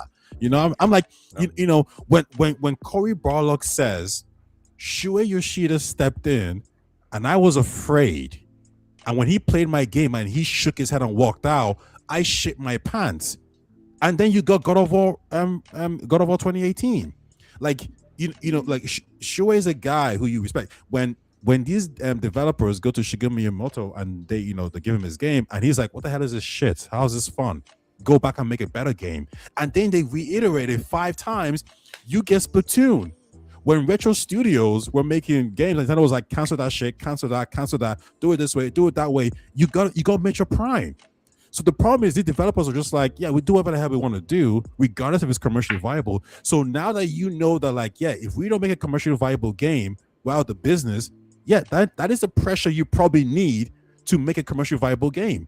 At some point, someone's gonna say, yo, bro, I know you want to make this artsy fartsy, lighthouse game that's a platforming, but I don't know how this is gonna like be viable to then allow me to feed my kids. So how about we don't do it? Because I envision with the new Xbox leadership that if this game doesn't succeed, we get shut down. And I think if you have that knowledge that in 5 years' time, if we don't make a good game, we're going to get shut down. Do you know what happens? They start to say, okay, fine. Let's go to the forums. Let's go online and see what else ushers want to play. What else Ken Wall like? What else Todd want to play? Because I could tell you for damn sure, none of us wanted to play South of Midnight or freaking Lighthouse or did. Kiln. Okay, well, okay. I love South of Midnight. I thought it was a great game because it felt fresh. Okay, I mean, in fairness now, but I think to your point, when you say what's consumer, at that point you're basically saying what's popular. Well, what's popular now? And that gets people in trouble, and that's why they brought on Double Fine. They brought on Double Fine because you can make cool stuff, and we're not pressuring you to deliver. You're going to put game. This all is the problem on Xbox. Didn't have really good strategy. They thought Game Pass was the way, so fill that up with the pipeline. You don't have to change your culture. Everything's good. That's why people are so excited to join Xbox because we're not going to lose our identity. And that's where they sold them a false bill of basically complacency, and then they completely changed it. Like, you bought us for this, now you're telling us different. That is a bad culture. Xbox right now has a bad culture because they are now trying to act like the Microsoft. It's you just can't do that under that, because then you're saying, well, everybody we hired under these pretenses, now you have to shift. That's not helping anybody. Those people are going to be so resentful because you brought them in as like in a hippie parade, and everybody was, to your point, smoking blunts, twerking, and having fun. You expect those people to deliver. You've taught them all the wrong behaviors to the point that they are willing to defy you on TV. They are willing to try and unionize and do all these things. You cannot you cannot manage that behavior. Like, as a leader, you have to make a choice that, well, the whole thing has to go. We have to start from scratch and get people who are going to have the mindset that we need to make games, not the ones that are angry at you because you're pissing on the hippie parade. But none of those people are going to produce AAA games for you. My pushback here is these people and these studios are gone. Ninja Theory is gone. Double Fine is gone. Compulsion is gone. So the question is, well, who remains? Well, Obsidian remains. They ain't gonna take the piss. Activision Blizzard, it remains. They ain't gonna take the piss. So, I think you had a situation where you had Call of Duty devs that were like, no, we take this shit seriously, and we making games that's making profit, but you're saying our profits are subsidizing freaking Kiln. Like, how's that a fair? It doesn't sound fair to me. So, I get what you guys are saying. Says listen, creativity is important, etc., etc., etc. And Xbox is seen as a toxic place right now. But my take here is more like, if you survive this layer of controversy or whatever it is, and now you're being managed. And to be fair, what Xbox is really saying here is this: we're gonna give you 4 years to make a game, and the game has to be profitable. If it's not, you're gonna get shut down. And this level that we're operating at right now is the same level everyone else operates at. You can't. I don't know how you think you can take 100 million, make a failed project, and still expect to survive. That's not how entertainment works.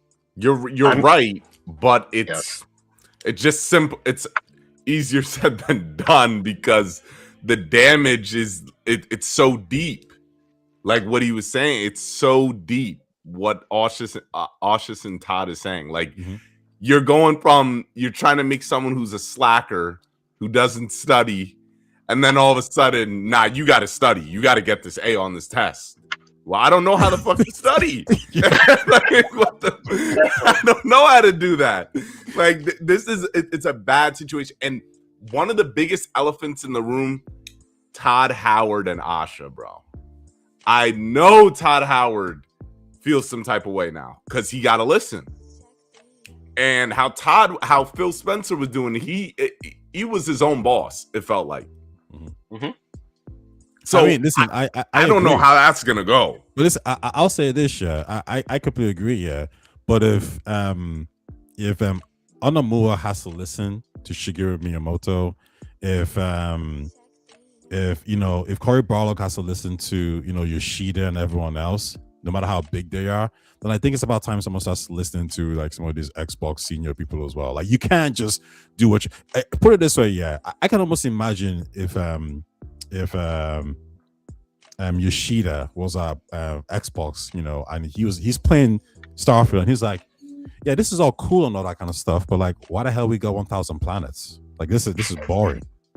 Remove the shit. If Miyamoto is at Xbox, he's saying okay, but what is the purpose of this 1,000 planets? And Todd is going to be like, well, players want to expose. Like, no. Players don't want 1,000 planets. You want 1,000 planets. I don't see how this is going to be commercially good for the game. I don't make it commercially good for the game. So here's a question. Or get rid of it. Who's the right person now at Xbox to say, from a game perspective, knowing Matt games, Booty, baby. but Matt Booty greenlit a lot of stuff and didn't stop a lot of games from coming out. He kind of hasn't shown exactly like saying, yes, I'm a pacemaker, right? I mean, and here's another question. When we talk about profitability, didn't Asha say we're no longer at the behest of whatever type of accountability margin? I sure as hell hope that everybody on every team now, every game, has a big number that says what they have to hit.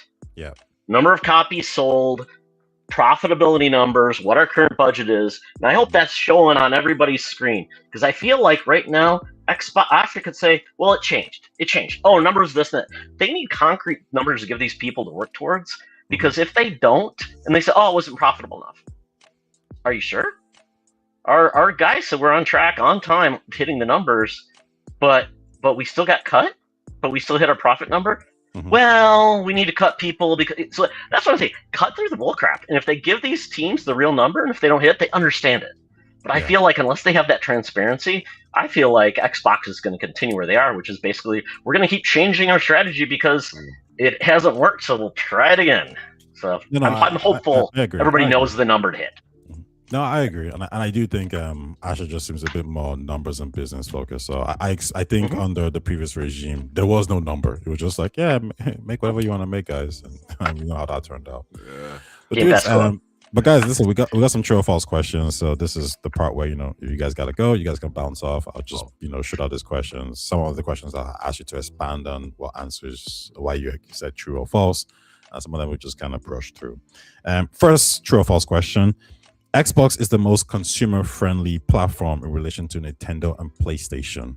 Ushers. True or false? This is undeniably true. Okay. Ken. True. Todd. Tell me what consumer-friendly means. What does it really mean? Is it like the cheapest way to play games? Mm-hmm. Did I say just in terms of like... I can give you a couple of reasons why. Number one. Well, I'm just saying the entry point to get into Xbox right now is 500 or 800, right? Yeah. So and then even you say Game Pass. Well, that's $23 a month. You want that? Great. Well, if you told me I could buy a Switch at $450 and then get NSO, I've got a lot of games there too. So I don't know. To me, it's consumer friendly. Give me all these amazing games that I want to play that are important to me in this platform. I say it's probably Nintendo because let's put it this way: more people want to play Nintendo IPs than anybody else. No, but hold on. How about this? What if as soon as I say consumer-friendly platform, which pops to your mind straight away? I guess that's what I'm trying to figure. Consumer-friendly. If I only own an Xbox and I don't own a PC, what does that do for me? Right? Okay. So on one platform, playing one price. I don't pay for cloud streaming because that's extra. So I can only still play on one. How is that consumer friendly to me? Right? So I think it's subjective because consumer friendly can mean a lot of things. For me, I would say it's Nintendo just because it's been a cheap entry point and they'll continually be the most cheapest entry point into their systems going forward. To me, that's more consumer friendly because if I can't afford your box, it's not consumer friendly. All right, bro. Next question. Xbox made the biggest single blunder in gaming history. Ken, true or false?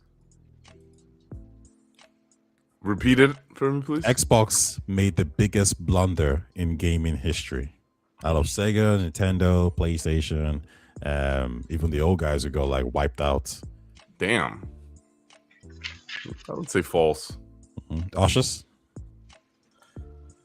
False. I think this is objectively false as well. Yeah. Todd? I'd agree. I think Sega's probably made horrible decisions. They aren't making consoles anymore. Okay, so Raichi gave a few answers. He says Valve or GOG is the best platform, but it was. I want to talk about those guys. Raichi, he says the cheapest is Epic, and Raichi says Xbox is the most versatile console. I think some people agree with that. Next one, So true or false? sorry, Go ahead. I just want to go back to that whole whether or not Xbox is the in terms of consumer friendly.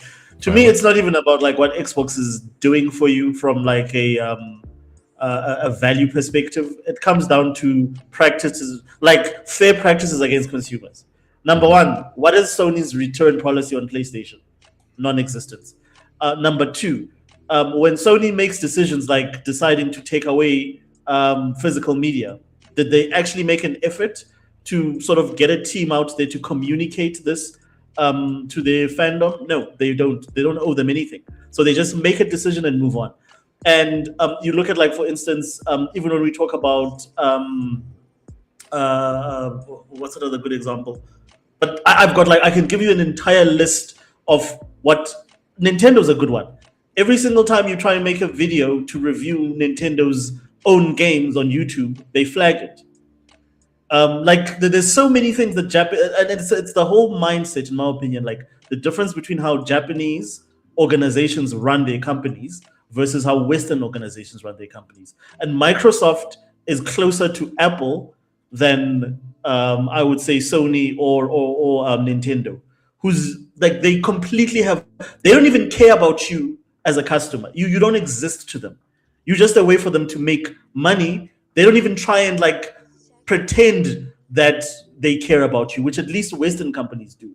And that is where I would say, going back to that, like I really do feel that Microsoft is like leaps and bounds ahead of both of those. I would say Valve. Their return policy was far better than Microsoft before then. The Steam family sharing is amazing. The fact that I can share my library of games with up to 5 people, including my son. I can play Steam pretty much on any PC I want. Typically have the best prices in games. So for me, that's more value than being stuck on one platform. And Yeah, what's so funny? so, When yeah. I was thinking of this question, I was all like, if I say Steam, I'm good. This is gonna be too easy. I need to kick those guys out. Everyone But loves. I think all the big three, I don't think are that great, because I still think that with their walled gardens and things like that, I think that's not very consumer friendly. Sure. Next question, guys. The Bungie acquisition is the worst gaming acquisition in the last 10 years. Oh, Ken, false. Todd, False. Oshus. False. Okay, well then I'm gonna expand on that. Ken, what's the worst acquisition in your opinion?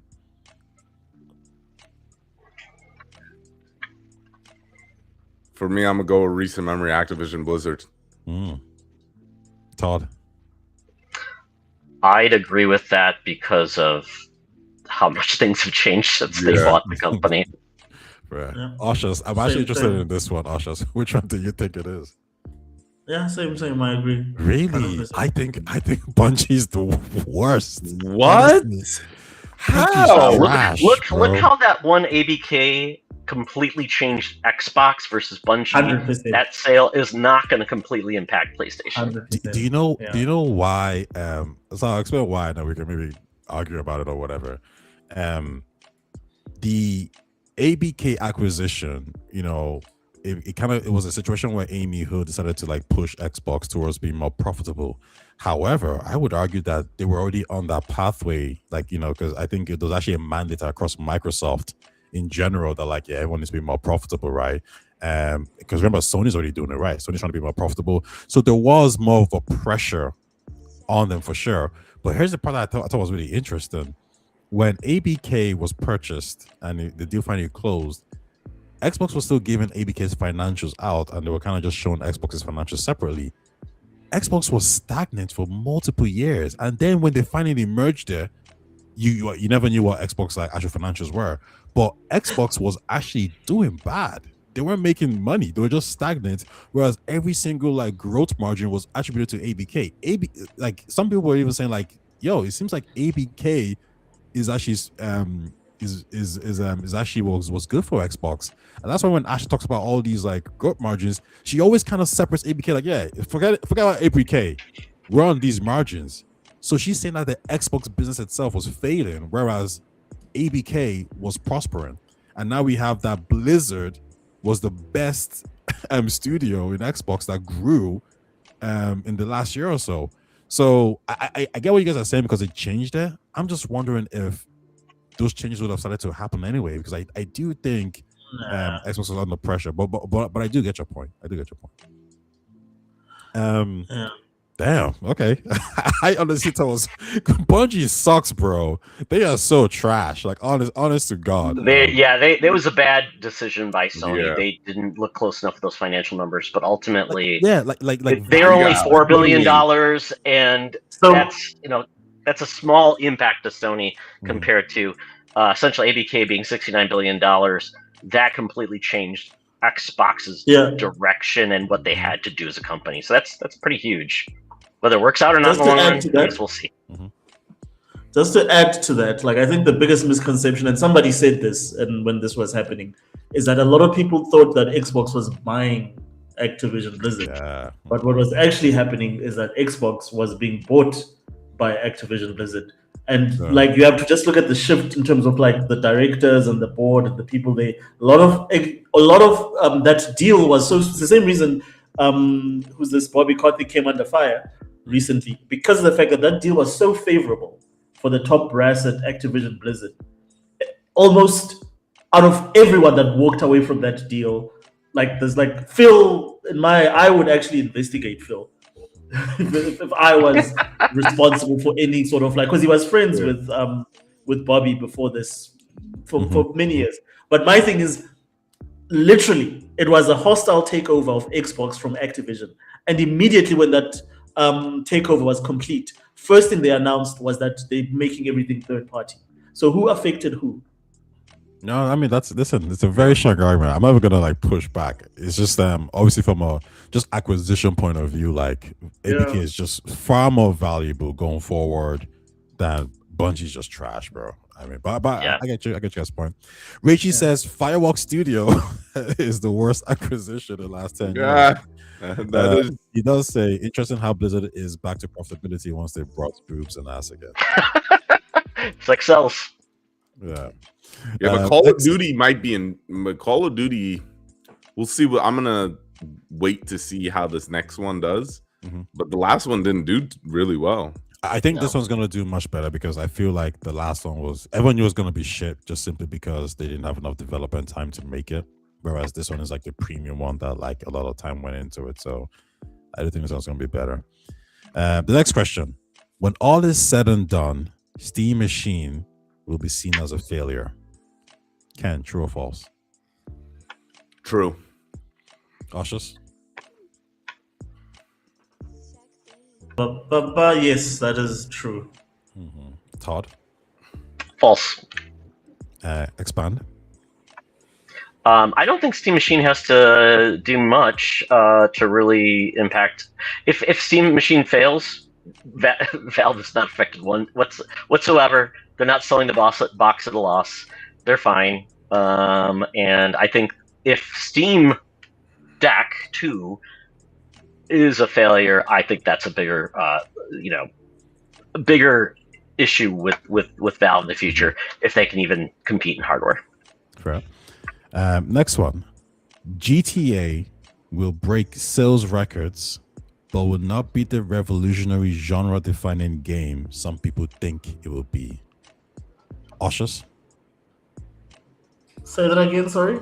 GTA will break records, but it will not be the revolutionary genre-defining game some people might think it will be. True.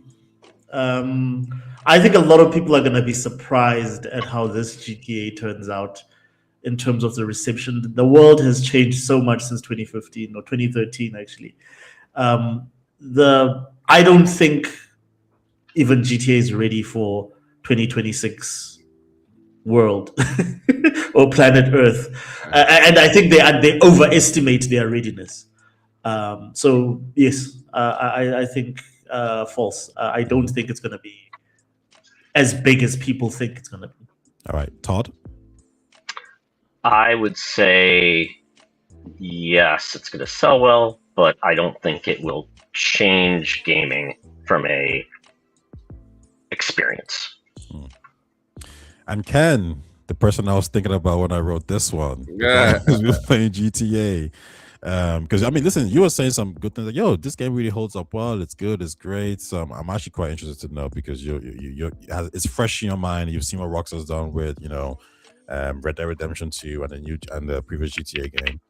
So what's your take on this? Do you think it's gonna be genre defining, something that everyone's gonna look back and say, "Yeah, this was the shit. This was the game to play." Yeah, I think I agree with the guys. True. What I believe Rockstar is gonna do with GTA 6 is, yes, it's gonna be more of the same, but every existing system is gonna have another system built on top of it. Like, for example, carjacking. There's gonna be more ways to carjack. There's gonna be more ways to shoot outside the car. Your car is going to be storage. Like, if you play Red Dead Redemption 2, I think that's what people really need to compare GTA 6 to when it comes to, like, Todd hit it right on the nail. Like, it's when it comes to the experience part, I think it's going to be very you go into the mission, there's going to be a cutscene, then you drive to the mission, there's going to be some fucked up thing that happens that's a joke or something, and then there's going to be a shootout, and then you got to drive away, and then mission end. I think that's what the formula is going to be. But again, it's because it's Rockstar, they're going to be able to just bump everything up, like the open world, the dialogue, the systems in the game, like how realistic the animations are, and all of that. I think that's where they're going to fool people, but it's not going to be this genre defining thing. Mm-hmm. Cool. Good answer. In relation to what we were talking about with the Steam machine, Reichi says he disagrees. He thinks the Steam machine is seen as a collective piece. It's a beta box. And he then says the Steam frame is the goal. ARM gaming is the future. In relation to the GTA questions, he says GTA will be amazing. No doubt about it. It will be a metaverse. And then he says, what if GTA 6 physics are so great, I'd rather play basketball in GTA over NBA 2K? He says, what if the tennis is better in GTA than any dedicated $60 tennis game? Basically, he's saying, what if GTA 6 has complex mini golf course? Basically, a games within games in GTA. I think that's everything game. That's a good theory. So Fortnite? Yeah, but I think we're just gonna say if it's effectively so much better. I think that's it. Yeah, because I do think GTA 6 will. What I think they'll do is, what's it called, Mind's Eye and Everywhere. Yeah, I think that's what it's going to be, a better version of that. And I do think this GTA will have DLC for the single player people. I hope so. It's been a long time, right? Since 4. Yeah, I think they will bring that back this time.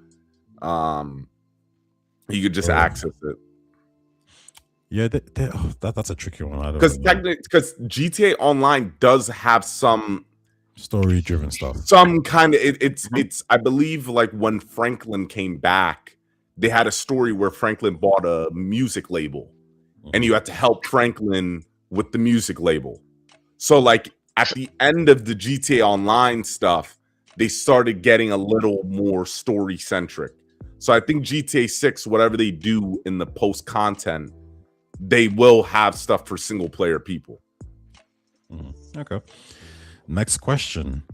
Elden Ring was good and hit the casual audience.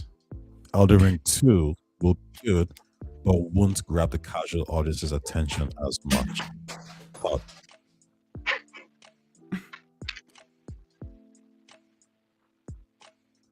oh, who was the question for?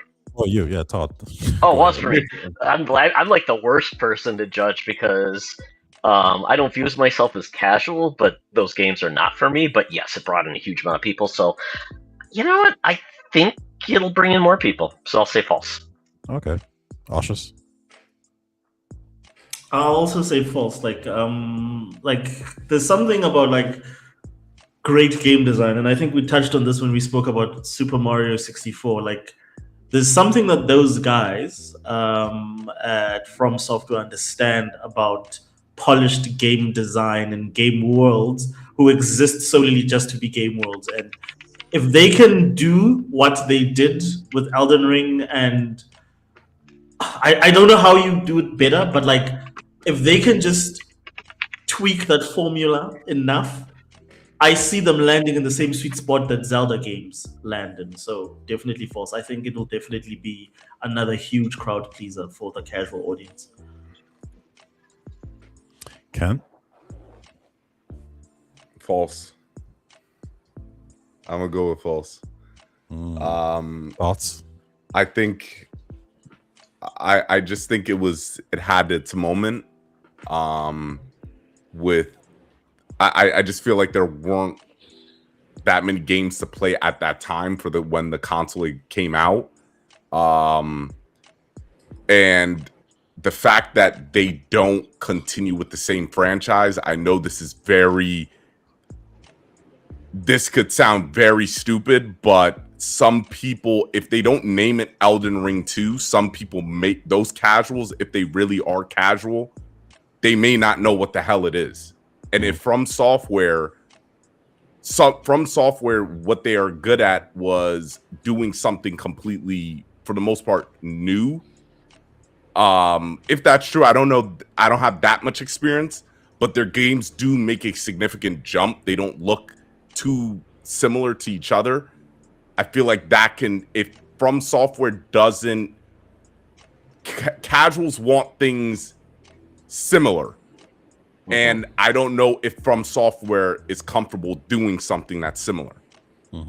Oh, and they have the Duskbloods coming out, which is their next game. It's coming out on Switch 2. Yeah. So I wonder if that will have that impact. And we are getting Elder Scrolls on Switch, I believe, in October. So I guess we'll see. A lot of casuals on Switch 2. I think the interesting thing about Elden Ring is that I think there are some Elden Ring fans as opposed to like Dark Souls, but to kind of buffer Ken's points a bit, I think there's a situation where you can say that a lot of people got Elden Ring because of the hype. And now that they've played Souls games for the first time, they're like, man, fuck this game. Fuck this. Like, gave me freaking headaches, you know. Like, man, I was pulling my hair out. I'm never touching this again. Because there's some people online who are like, yeah, I'm done, guys. 10 hours in, I've died like 5,000 times. Yeah, I'm cool. You know, and they were probably like, Elden Ring 2? No, I remember the trauma of the first game. I ain't touching that shit again. So that could happen as well. Next question. Phil Spencer will be remembered more as the guy who saved Xbox or the guy who nearly killed Xbox? True or false? Ken? The guy who saved Xbox. The guy who killed Xbox.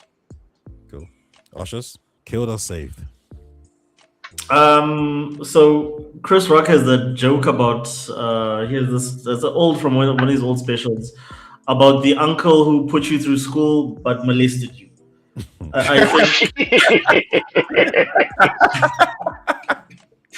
I think Phil Spencer has a lot of those shades of gray in terms of like dude, it's just his legacy is so complicated, dude, because he did so many good things for Xbox and sort of like, you know, met the Xbox gamers. As a gamer, I think he was an awesome CEO. But as a fan of Xbox, I think he totally decimated that brand. So his legacy is going to be very complicated to me. Like, so it's neither true or false. I think some people will remember it very fondly, especially all those people that cashed the millions, the people that heisted, that robbed Xbox of hundreds of millions of developer funds that never made it to the final product. Those people will definitely miss him. I think fans, yeah, that's going to be a very complicated situation for him. Okay. I think Todd has to go soon, so we kind of speed this up a little bit. But Rachie says Elden Ring had its social darling moments, just like Senua 1, Expedition 2 won't have the same success. Do you know what's so crazy? Like Rachie, the statement is like it's good, but the fact that he said Senua 1, I'm like, that is true. Like when Hellblade came out, it really had this social moment where everyone like wanted to play it. But then I don't think that same hype was there for Hellblade 2 at all. I think everyone was kind of like, yeah, we're over this already. And so that's a really good point, Rachie.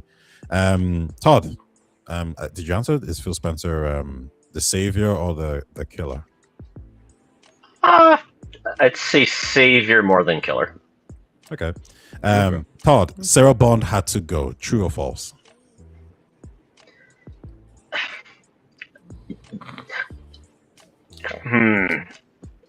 True, because I think she knew the writing was on the wall anyway, so she's fine. Yeah, Mm-hmm. Ken? Yeah, she had to go. Ushers. Yeah, she had to go. Had to go. Okay. Richie says Phil Spencer will be known as the guy who killed Xbox. All right. Richie, same question. Do you think Sarah Bond had to go? So next one. Matt Booty is the worst thing that ever happened to Xbox. Ushers, true or false? The worst thing that ever happened to Xbox? Jeez. False. I don't think he's the worst thing that ever happened to Xbox, but he's the luckiest man. I don't know how that man does it. Like, the luckiest executive I've ever seen in any Fortune 500 business, period. Okay. Todd? Is it true or false? Is that what we're looking for? Yeah. Worst thing that ever happened to Xbox. True. True. Oh shit. Okay. Ken? Yeah, I don't like the guy, so I'm going true. Even though it's I don't like the guy. I mean, Wait, Ushers, unless you say what's false? his name? What's the one guy that was Matrix? like? Yes, it was Don Matrix. I mean, that you make it easier. But He killed Yeah. Xbox. He Yes. really killed Xbox. I guess the point would be like Don Matrick, hurt Xbox, put in a weakened position, but Matt Booty killed it due to his lack of control. Maybe.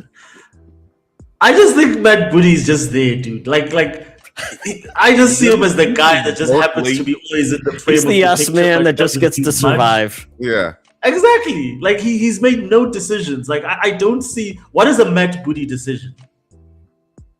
We never know. Do whatever Asha wants. Do whatever Phil wants. Like Do whatever- whoever's in charge, just do whatever that person wants. Like But when he did what Phil wanted, Phil got fired. exactly. Hence I say he's the luckiest executive in the history. Like, Yeah. I don't know how he does it. Like I'm sure he doesn't even know. He just like fuck. Anyways, Richie says he doesn't like Sarah, so he thinks it's true she had to go. Next one, Richie, give us your Matt Booty one as well.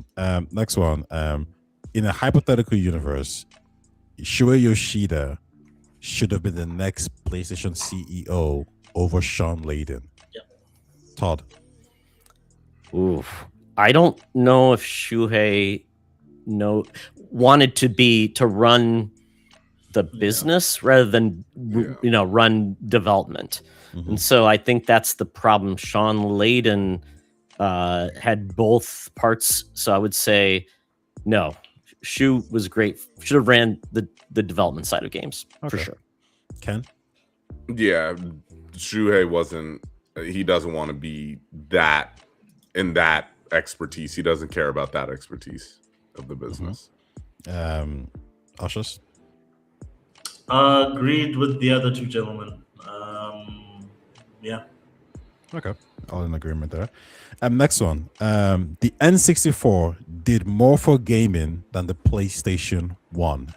Ushers. That's objectively false. Todd. False. Ken. False.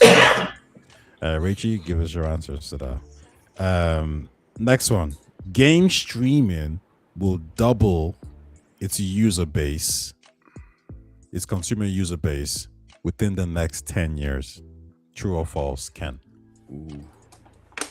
Ooh. With how things are going in the States with these data centers, I'm gonna go true. Todd. True. Ushers. Yeah, I suppose high possibility, so I'll go with true. And how about this one?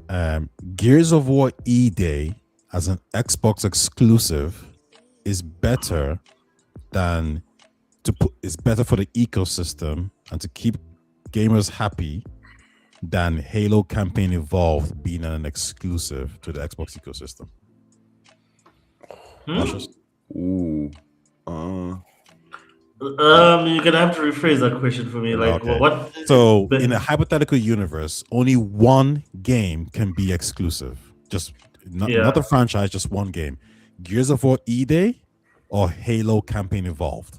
Which one is better? of course, on Xbox? E-Day, any day, because E-Day at least is a new game.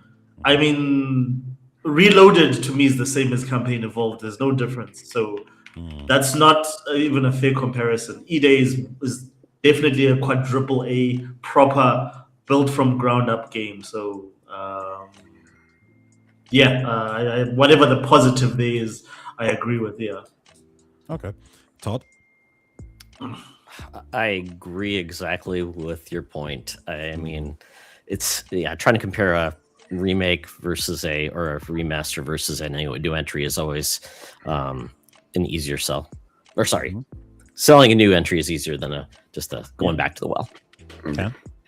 Yeah, I agree. Do you know why I thought it was interesting? Because this, to me, like you're right, from a gaming perspective, E-Day is far better because it's a new game and Halo isn't. But Halo is your mascot IP, so it's sacrilegious. You might get away with Gears and Forza, but as soon as you do Halo, you've done something that maybe you can't walk back from. Really, that's why I thought, okay, maybe there might be a bit of a question here. Do I have any more questions? I mean, anyone can bounce now because the other questions are not maybe as deep. It's just kind of more of thoughts I just threw on the page. So Todd, I think you're about to head off, yeah. So Todd, thanks for everybody for having me on. Yeah, tell us where we can find you and tell us what you're up to. Video wise coming up. Yeah, thanks for having me on. This was great. For all I do, I don't talk a lot about video games, but all things nerds, fantasy football, things I love, movies, comic books, everything. Check out thefandomfoundry.com, and we have a YouTube channel. We have podcasting services around the web. So check out the stuff I do. And if you're interested in being on one of those shows, reach out to me. My DMs are open. Thanks all. I appreciate you coming through, man. Have a good one. Bye. I'll throw a few more questions for you guys if you still want to stay around. How about this one? Samsung would be a good custodian if they purchased Xbox. True or false?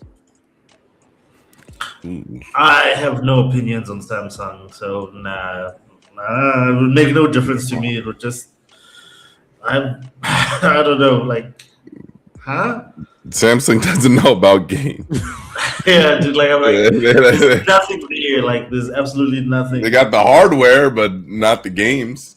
Not even then. It's Reggie says Don Matrick was a visionary, just had the worst execution ever. I think Ashos, you've always kind of reiterated this point. Yeah, a lot of Phil Spencer's later ideas were just biting off what Don Matrick wanted to do originally. Anyway. Reggie says the PlayStation brought a computer into the living room and accelerate technology. We are like, yep, that's true. When I'm happy with Xbox, I spend more. When I'm not happy, I spend less or pause my spending. Okay. Next question. Xbox will be profitable in 2027. Ashos? Yeah, they'll definitely be profitable. People like Asha don't say stuff like that without knowing for a fact that she's done the projections and she knows exactly where the money's going to come from. So yes, definitely. I think that's a walk in the park. It's a layup for her. Yeah. Ken? Yeah, true. Yeah, true. We got some good stuff coming down. Okay. All right. I think that's pretty much all the questions that I've jotted down. Did I have anyone that was more interesting? I did have one for a Forza kart, so I'll ask it before I let you guys go. Actually, I have two. First one: Nintendo should be fearful of the PlayStation handheld. True or false? Ken?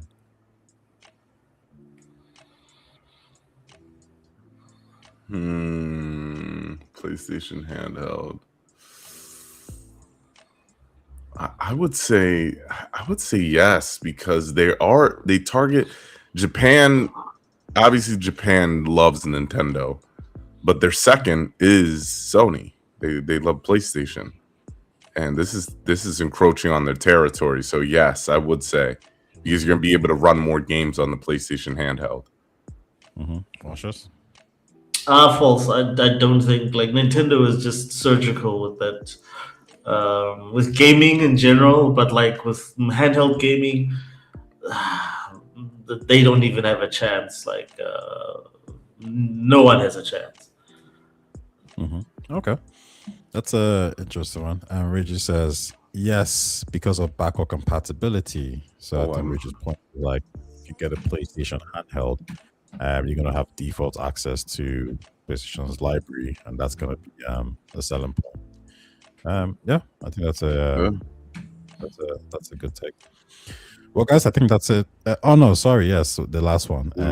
A Forza kart racing game full of Xbox IPs will sell more than Mario Kart if it comes out on Steam, and Xbox. Sorry, Steam, Xbox, and PlayStation. False. I also think that's false. Really? Yeah, I mean, Mario Kart's like 40 million sold. So Yeah. It's got to be really good. how many games sell 40 million across really good. 3 platforms, and this is just one platform? Yeah. I do think there's a market there because, especially on PlayStation as well, because no one has a kart game. So I do think it could do well on PC, Xbox, and PlayStation. But you could also make the argument that like everyone who wants a kart game is on Nintendo. It's on the Nintendo Switch. So they're not actually looking for a kart game. They already have the ultimate kart game. Well, listen, guys, it was good chats. Thanks for coming through. I like the true or false questions. I think they're like. Me too. I was jotting down all these points, and I was like, man, these points are boring. Like, let's go straight to true or false. Like, interesting. But listen, guys, thanks for coming through. Rachie, thanks for thanks for participating. Thanks for coming through as well. Kenwell, Oshus, give us a quick summary of what you guys are up to in the future. Ken. All right. Yeah. Well, I got I changed up my channel a little bit. I'm gonna I'm not gonna say this, but I'm doubling down on GTA content. Getting ready for GTA 6, and Wednesdays Monday you can catch a new video on my YouTube, Kenwall, and then I live stream doing my GTA-thon where I got to beat every GTA before GTA 6 every Wednesday 7 p.m. Eastern Standard Time on TikTok and YouTube. Cool. And Oshus, any plans? Anything interesting coming through? So like I am working on bringing the channel back, but this work is just keeping me busy right now. I started a new job a while back, and I moved into a new place, so that has kept me busy for the last couple of months. And I'm still in the process of just getting settled and just managing the new work schedule, because I don't get as many work from home days. In fact, I don't get any work from home days anymore. So, we'll I'll keep you guys posted. I don't want to put out any false promises out there. I'll keep you guys posted. But I am definitely making an effort in the background to do some stuff on the channel. But I will definitely let you guys know either on this platform or any of our other friends. Okay. Listen, again, thanks everyone for coming through and watching. And Richie, before I go, he says, no, he doesn't want a Forza kart racing game. He wants a Viva Pinata game. With other franchises transformed into, fair enough. I don't think that's gonna happen, bro. Listen, thanks for coming through, guys. Talk to you next week. Ciao now.